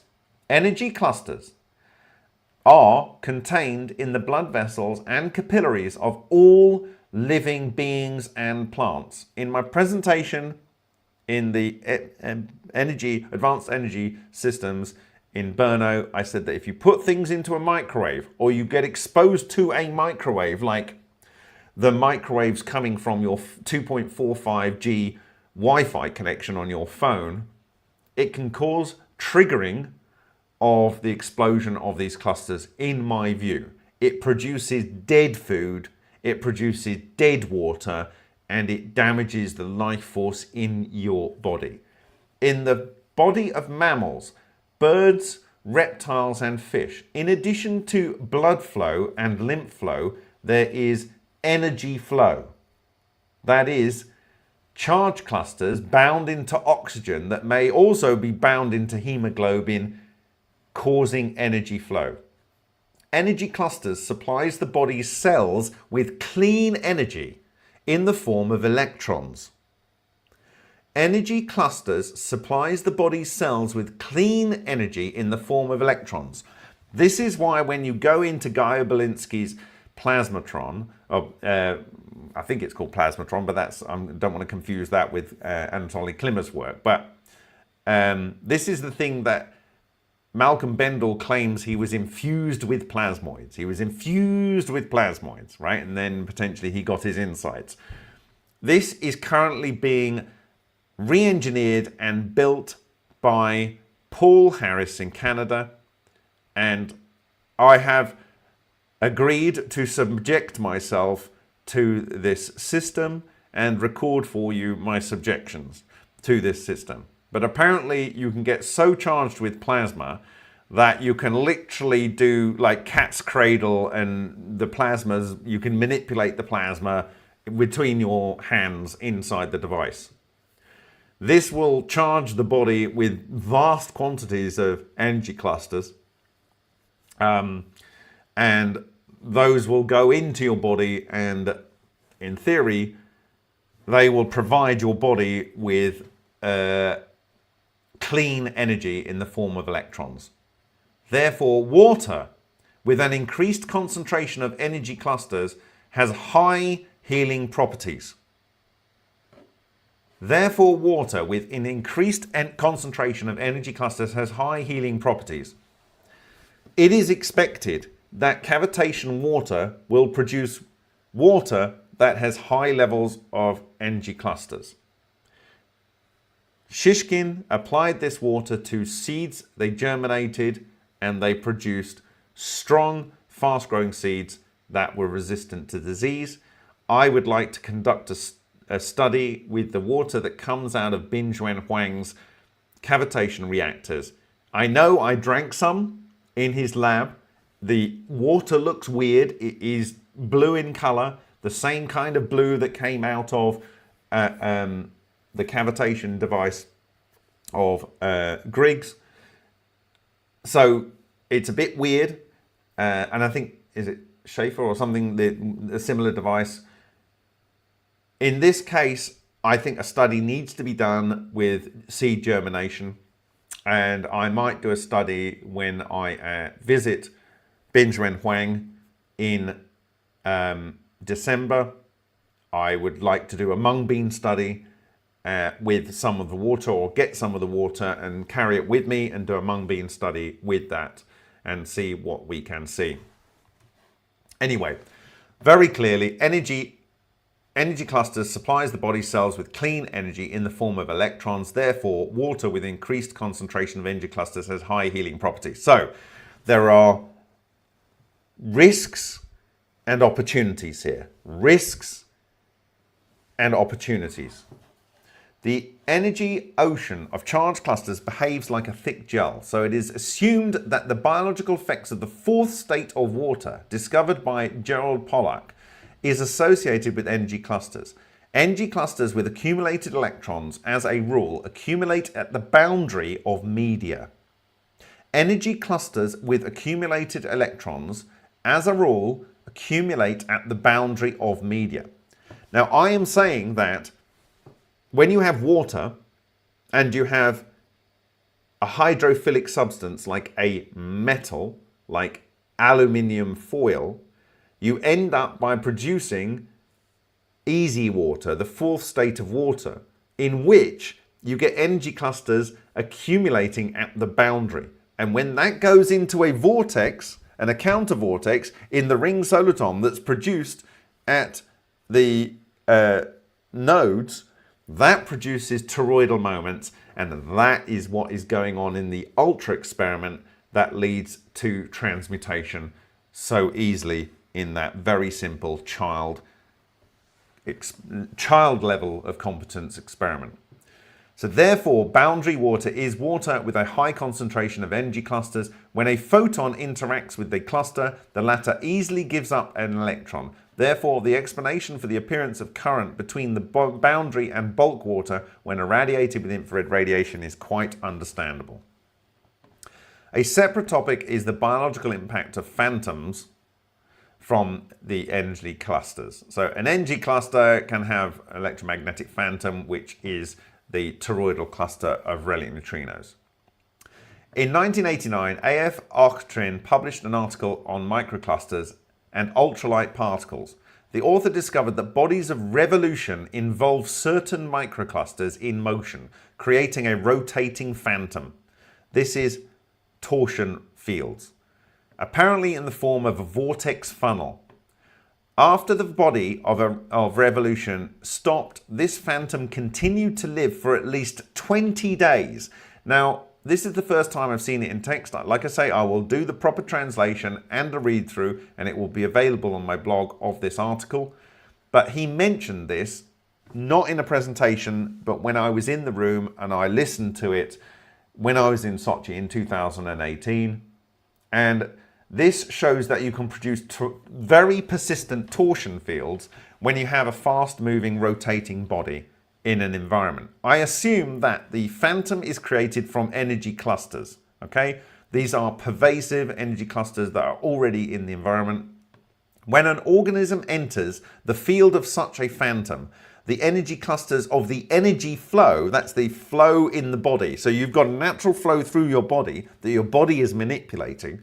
But when you go into a torsion field, the energy flow are literally, your energy clusters in your energy flow are literally torn out of the organism by the moving clusters of the phantom. Okay? So, this is the same risk that I have been warning about over and over again, which the guy that is working with Alexander Shishkin, when he is writing this particular reference here, 13.1, okay, he's talking about how these fractal toroidal structures can rip the chi. What is the chi? The chi is these energy clusters. The chi is in your body. And so these torsion fields that have a cone and they have a focus, they can pull that chi out of your body.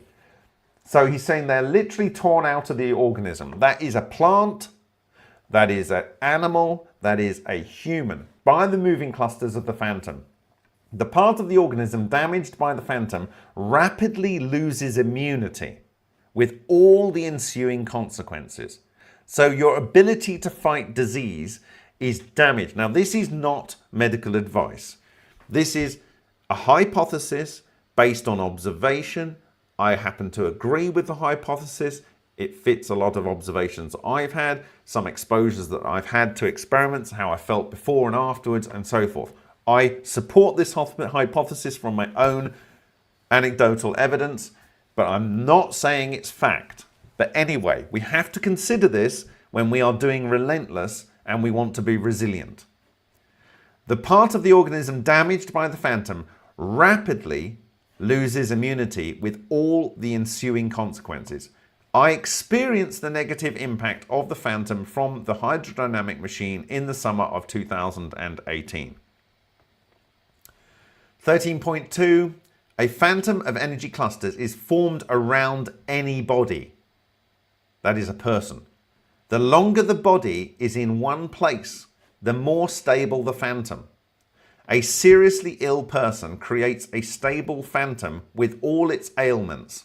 Therefore, in hospitals, it is necessary to periodically destroy such phantoms, for example, with the help of an electric spark dischargers. This is what he said to destroy torsion fields when I was with him in Sochi in 2018. Alexander Shishkin said, if you want to destroy torsion fields, the only practical means to do so is by high tension unidirectional electrical discharges. Disruptive discharges. Okay? This breaks up the order of the relic neutrino phantom. It creates disorder. And how this prevents the self-organized relic neutrinos from pulling chi out of living organisms. And he's saying that living organisms, because of the energy flow in them, can end up creating, if they don't move, if they stay in the same position, they can end up creating their own torsion field around them. Okay? The conclusions on the characteristics of energy clusters are confirmed by the discovery of the US experimentalist physicist Ken Shoulders, who in the late 80s and early 90s of the last century filed 5 US patents for the technology of forming high-density charge clusters. In his opinion, these charge clusters are not plasma. They are not plasma. They claim to be a special state of matter called by Ken Shoulders electron validium, which can be translated as strong in unity. In experiments with pulsed high-voltage generators on his simplest devices, Ken Shoulders achieved stable production of charge clusters. They carefully studied their behavior, calculated specific parameters of the charge clusters, outlined a number of areas of application, and most importantly, established that during the existence of a charge cluster, it releases much more energy than is spent on its generation. It releases much more energy than is spent on its generation. In particular, Shoulders established, and we know these figures here.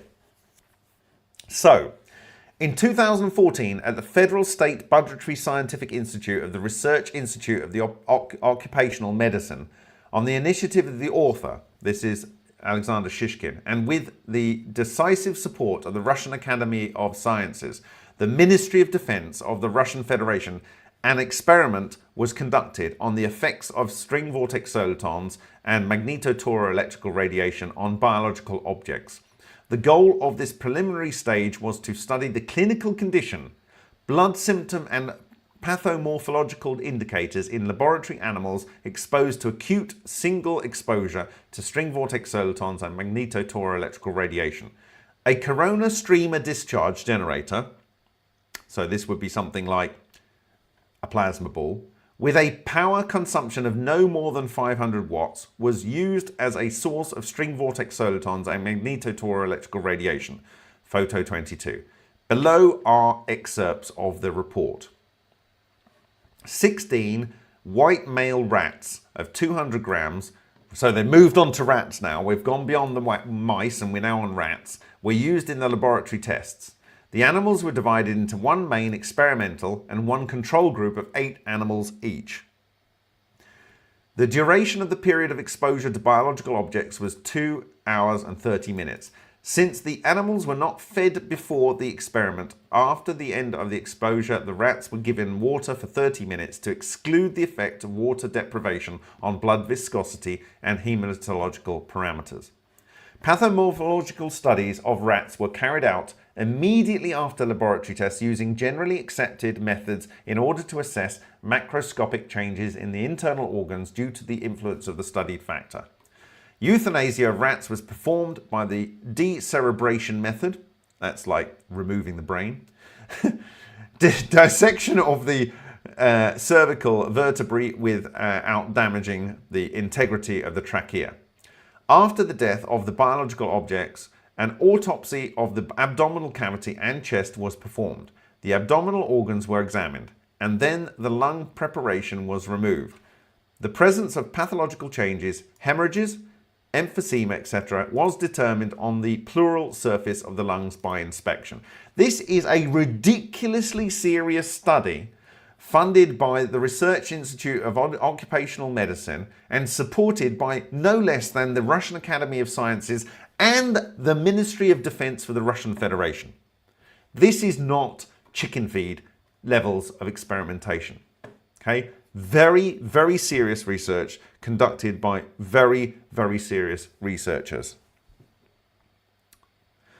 As a result of the pathological studies of the group of rats exposed to the studied factor, an increase in the time of cardiac automatism, that is like I think the heart keeps going. Oh God, I didn't want to do that. Up to 10 minutes after euthanasia. So maybe the heart is still working up to 10 minutes after euthanasia was revealed in comparison with animals of the control group. The automatism of myocardial work was registered not only in exsanguinated corpses of the experimental animals, but also in the extracted, separated from the body heart-lung preparations of the same rats. In addition, an increase in the time of intestinal peristalsis. So intestinal peristalsis is where the intestine is squeezing, and that's how it moves the feces along the intestine. So what they're saying is when you're exposed to this radiation, the heart is still working even after death, and the intestine is still working even after death, right? Active movement of loop segments was found in a number of the biological objects of the main group. I mean, it's practically living dead. Absolutely incredible findings. Here's our rats being subjected to the corona discharge, held in their holders, I guess you might like to call it. So, irradiation, it says, of rats with corona streamer discharge generator. During sectional studies of animals in the control group, no significant differences from the norm were found.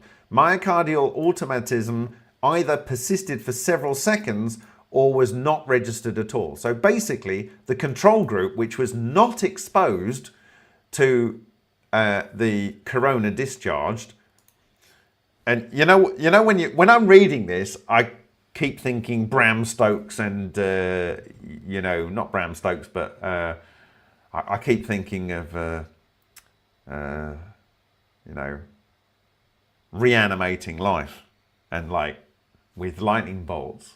And of course you do kind of like get a heart going by a high tension discharge, don't you? So, but this is just spooky. Like the control subjects had basically no myocardial or automatism, other than for a few seconds. And it was not registered at all. Intestinal automatism was not visually registered even once. So for some reason, Frankenstein, Mary Shelley. Thank you, Martin. It's alive, says Corky. Right.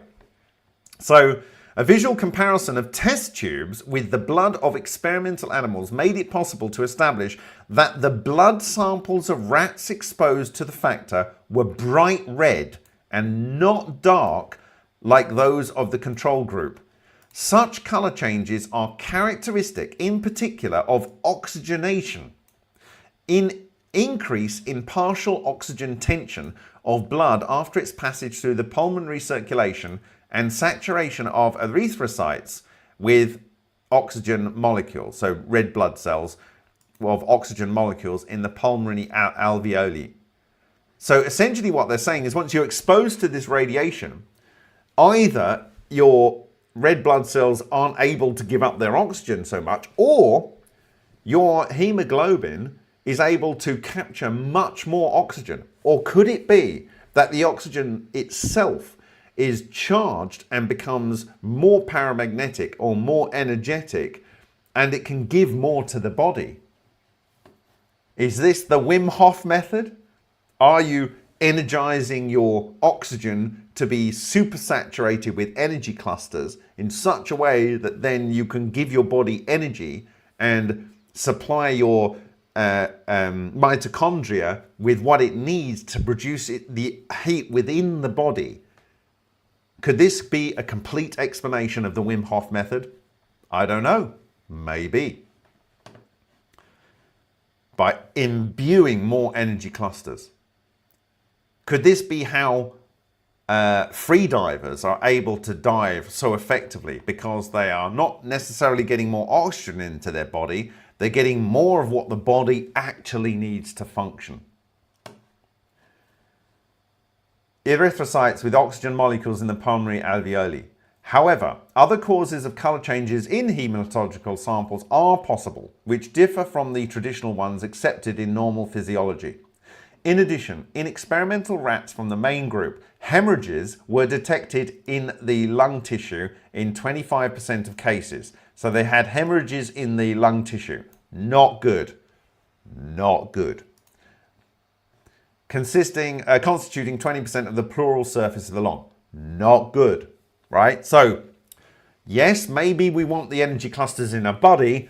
Do we want to be directly exposed to a source of strange radiation in order to do that? Maybe not, maybe not. So getting this water of life, this aqua vitae, by proxy may be a good thing. Getting it from the water source, from a high radiation background source, might be a good thing. But directly getting high radiation dose of this type of thing, maybe not so good. The described symptoms are typical for high doses of radiation. The organism of the experimental rats was exposed to string vortex soliton radiation. Therefore, hemorrhages were found in the lung tissue. At the same time, the organism of the irradiated rats was saturated with energy clusters. Therefore, the internal organisms received energy from energy clusters, which led to an increase in the time of cardiac automatism. So, maybe not good to stand in a stream of discharge, but maybe good to get water, expose it to that, and then drink it. Not medical advice, based on scientific exploration, not giving medical advice. Up to 10 minutes after euthanasia. So an increase of the cardiac working by itself for up to 10 minutes after euthanasia, compared to the animals of the control group. The automatism of the myocardium was recorded not only in the exsanguinate corpses of the experimental animals, but also in the extracted blah, blah, blah. We saw this before. Blah, blah. Okay. So here's the blood. So photo 23, comparison of blood of rats in the control group and that is sample 2 here on the left, and irradiated. So the irradiated blood is much, much redder. Much, much redder, okay? Conclusions. Experimenters, engineers, and technical personnel working on cold nuclear transmutation programs.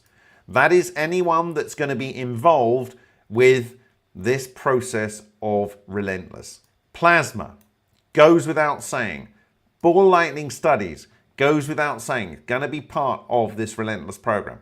Applied applications of rotational fields and the creation and operation of nuclear physics installations, including accelerators, are exposed to the mortal risk of this type of radiation.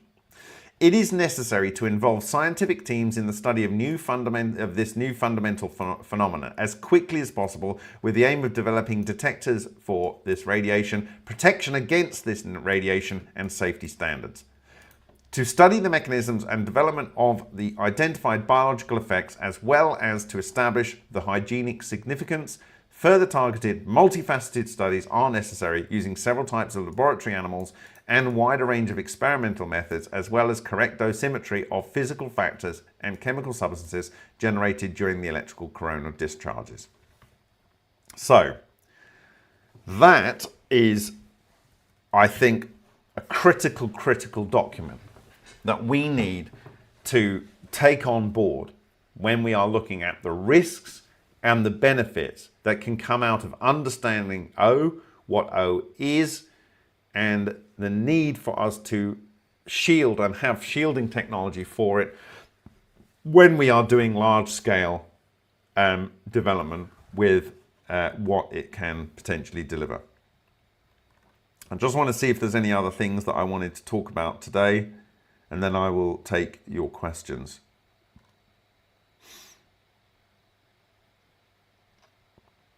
I will reiterate my comments for the trailer for today.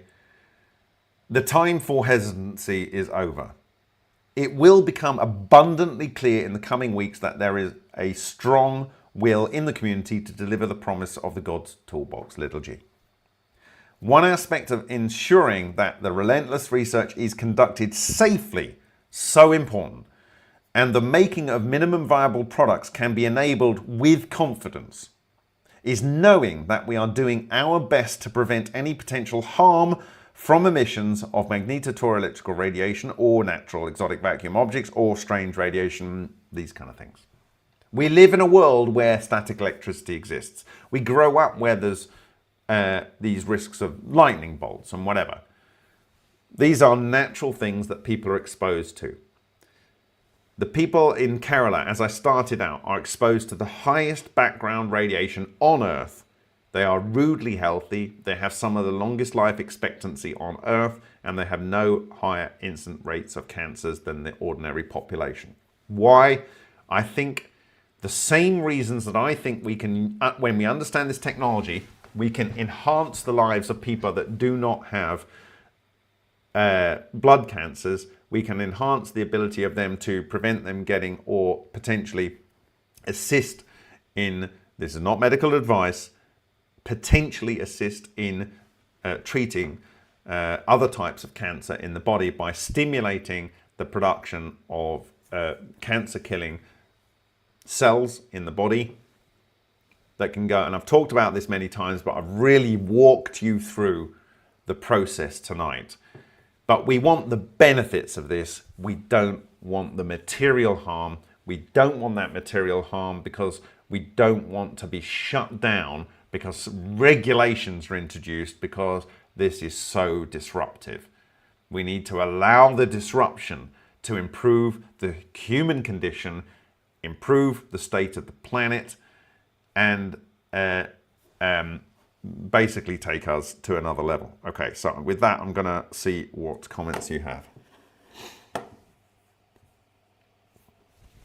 So Carmen Miller says, they may like to suppress that more than free energy. Well, I'm sorry, the veil is being lifted. In my view, the understanding of what drives kind of life force and the risks, because if anything wants to divide, a disease wants to divide, a pathogen wants to divide, like when you understand how to slow down something and accelerate something else, then this is the way the information is getting out there, and it's not coming from woo woo. It's coming from actual study.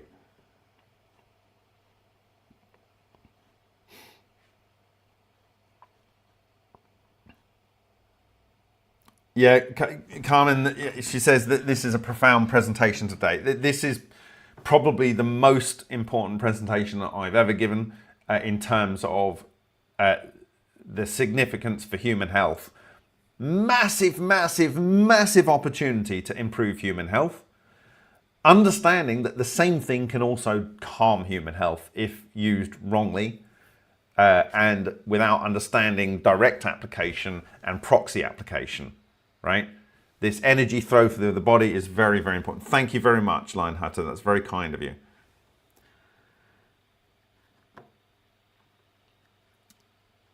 So, G the Skater says, I was wondering if you could point us to the resources for learning about coherent matter waves, Mr. Green. I am going to walk you through one of the earliest papers in maybe I can do it next Sunday in the next live stream, of one of the most important papers in my understanding of how coherent matter waves came to pass in modern understanding. It's from 1984. I've mentioned the guy before. The paper was published in 1984. The patent was published in 1986. It predates a similar proposal in 2001 to the linear collider group by Dr. Takaaki Matsumoto for producing something similar. And obviously it vastly predates the systems and methods for creating coherent matter waves by Lockheed Martin. But you will see the massive commonality between the concepts involved, and you will understand that these things, I mean, you have to put in context that the idea of producing coherent matter beams in 1986 is long before a Bose-Einstein condensate had supposedly even been made. Yet when you hear what was done to do that, you will understand why it may have been fairly reasonable and obvious for the Solin patent to work in 1992. So these things are not without precedent, and it takes real research bodies focusing on actual published data to have been able to pick these nuggets out and realizing their significance and actually delivered on them. And I think that's going to become very clear.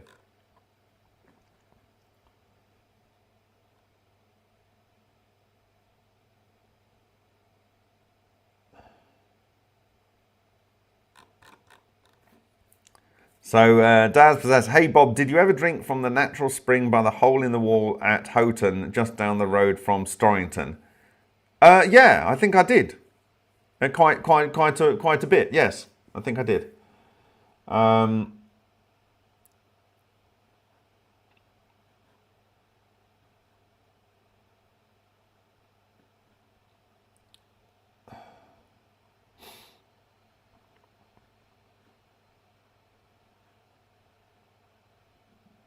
So Odd1X says, is a coherent matter beam the same thing as what Tesla called ether stream? Well, an ether stream probably is a coherent matter beam, but it's a coherent matter beam, in my view, of magnetotoroelectrical radiation.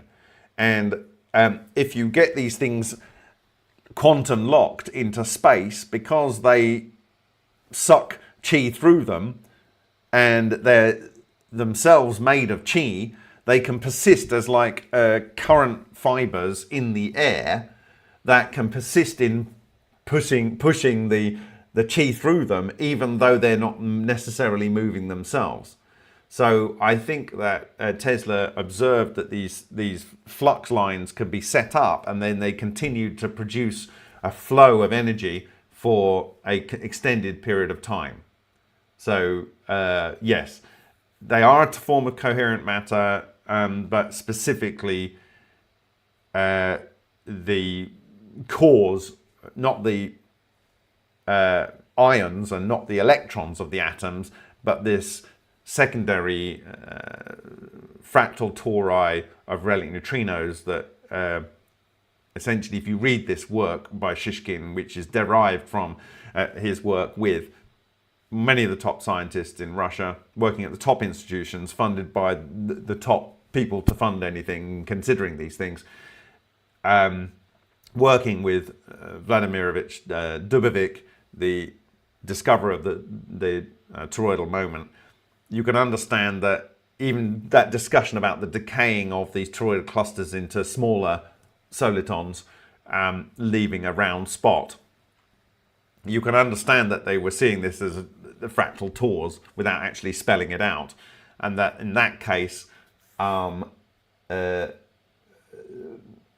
Tesla was bang on the money when he was producing these current streams, and they were neutral. You could probably move your body through these current streams and they would still persist. Thank you very much, Matthew Reynolds. That's very kind of you.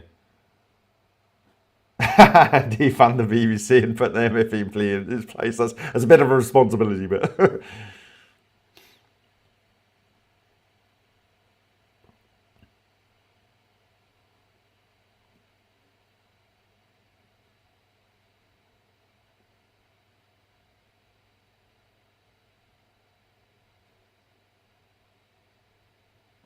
So Venom K says, so for now, water from Ultra Experiment is a poor man's version of good EV water. Well, maybe. Certainly, I would expect...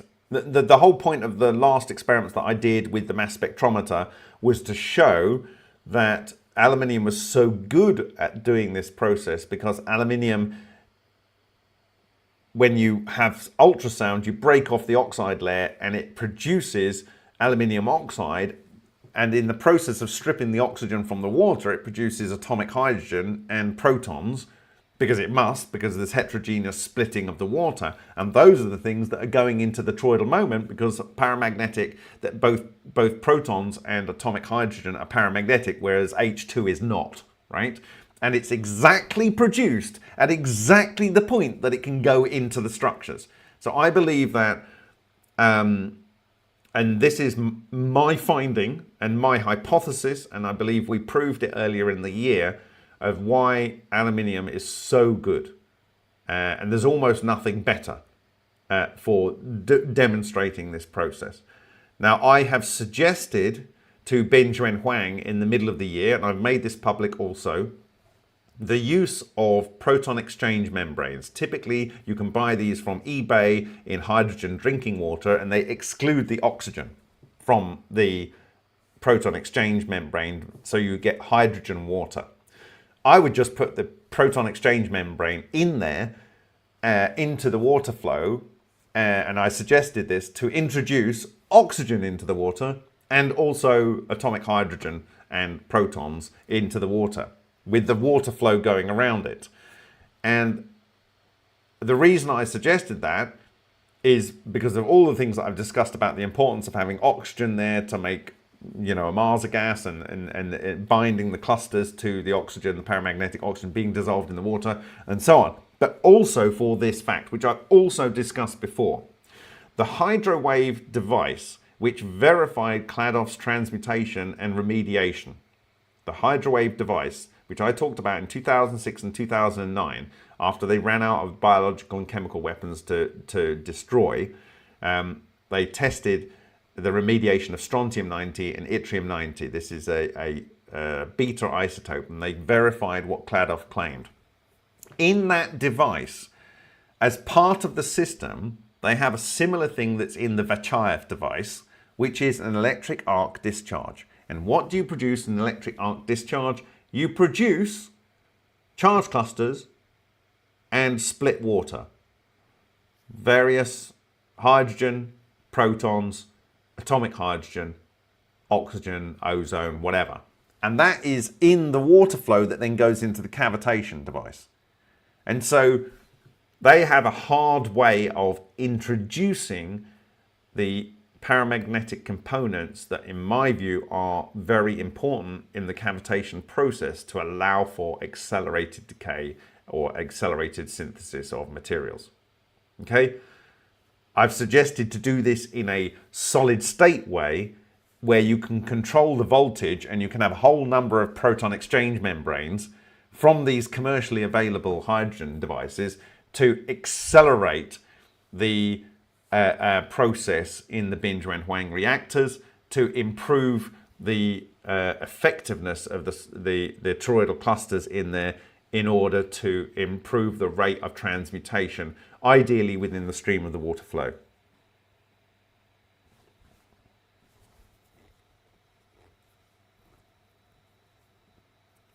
So digital gifted, I would very much love to have your experience on the live consultation session on Friday this week.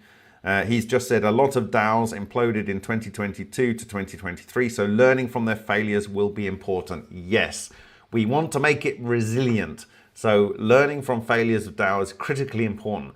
I don't know a better way that's currently available for an international, headless, democratic, genuinely democratic organization that people can get involved with to create these minimum viable products that is resistant to manipulation by governments and stuff. But all of that is vulnerable if we don't solve the strange radiation thing. So that's why I'm hoping that these people from Italy and Switzerland are good to their word, and we can build an organization that is able to produce the screening technologies, do some more research. It would be lovely to be able to do research of the caliber of this conducted by top research institutes. I'm not suggesting we do animal studies. There is another study where they looked at the effect on seeds with different types of shielding and stuff, and maybe I can go into that at another time. But I think the main points that can be learnt about the opportunities and risk I've gone through tonight. So so Corky says, I'm already a Taoist. Very good, I like it. So Ken Pratt says, do I understand then that streamer discharges into, above, around, through water cause the changes in the water? I think if you put water next to a streamer discharge, it's going to charge that water, yes. Yes, the open sourcing comes with the territory of how we envisage conducting Relentless. And Brandon B says, holy water comes from the radiated grottos. I have no doubt. So is strange radiation just another word for ether? Strange radiation, if you actually look at, where is it up here? The formation of magnetotoral electrical clusters, you can see that strange radiation is made of what they call microleptons, which would be, you know, at some point you've got to say, look, this is enough for us to know you're actually to work with. You don't necessarily have to have the smallest thing conceivably imaginable to work with. You know, if I want to wipe a window, I use a dishcloth. I don't use one of the fibers and try and wipe the whole window, do I? So if you come down here somewhere, they go into the structures of these things. So is it in here? No, this is talking about the depth. He's talking about that. Maybe it's in the other. Okay, so here. Each cluster contains 10 to the 8 to 10 to the 11 electrons and 10 to the 3 and 10 to the 5 ions. So this is Ken Shoulder's charge clusters, okay. But, okay, so it isn't in this paper, but in other papers that I've translated, it shows the incredible level of substructures that are in these things. But essentially, they are self-similar structures.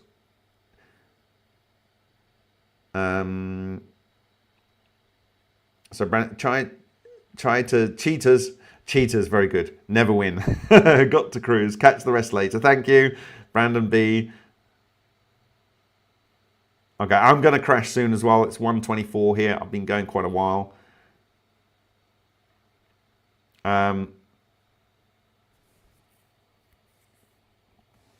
Okay.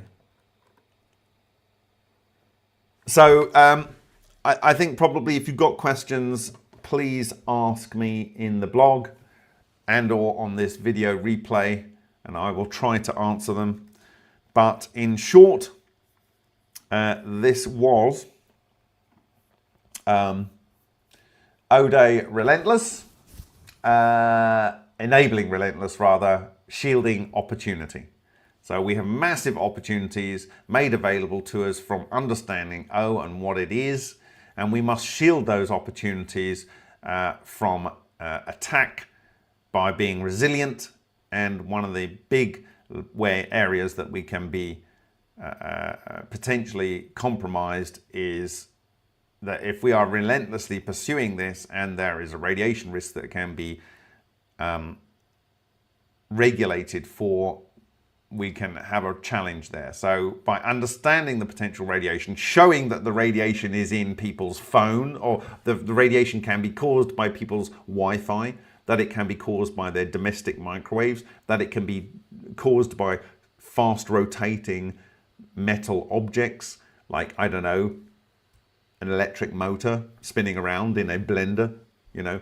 By showing that these things are present in the environment, the work to find the shielding solutions will have benefits much broader than just enabling cold transmutation of nuclei, the energy solutions, the matter transformation, the remediation, all these kind of technologies.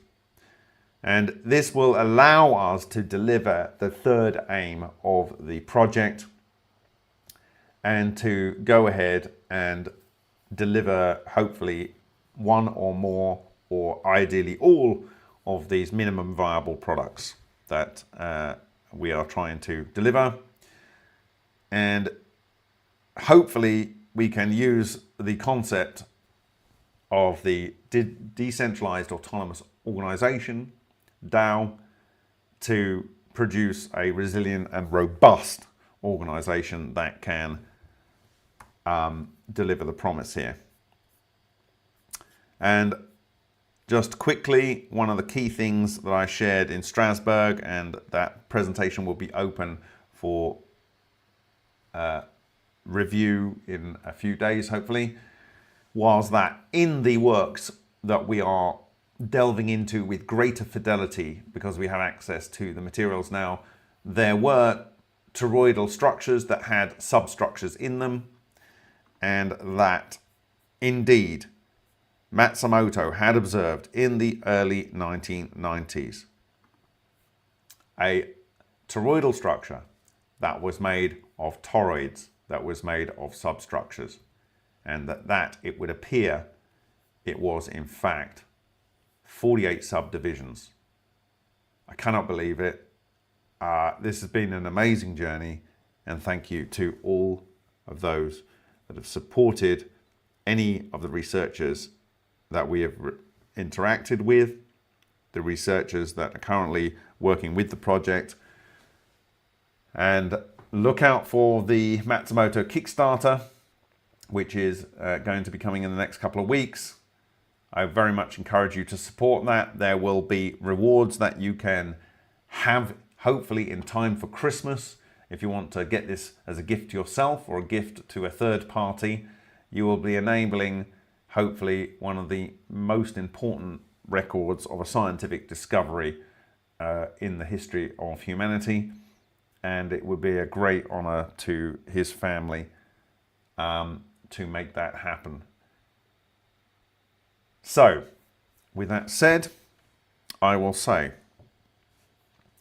when I've changed screens, because I want to go back to the front screen. This was Ode Shielding Opportunity, enabling relentless. My name is Bob Grenier. This is the 22nd of September, 2024. Good health to you all. I think we have a beautiful golden age ahead of us. Buenas noches, dobre noc, good night.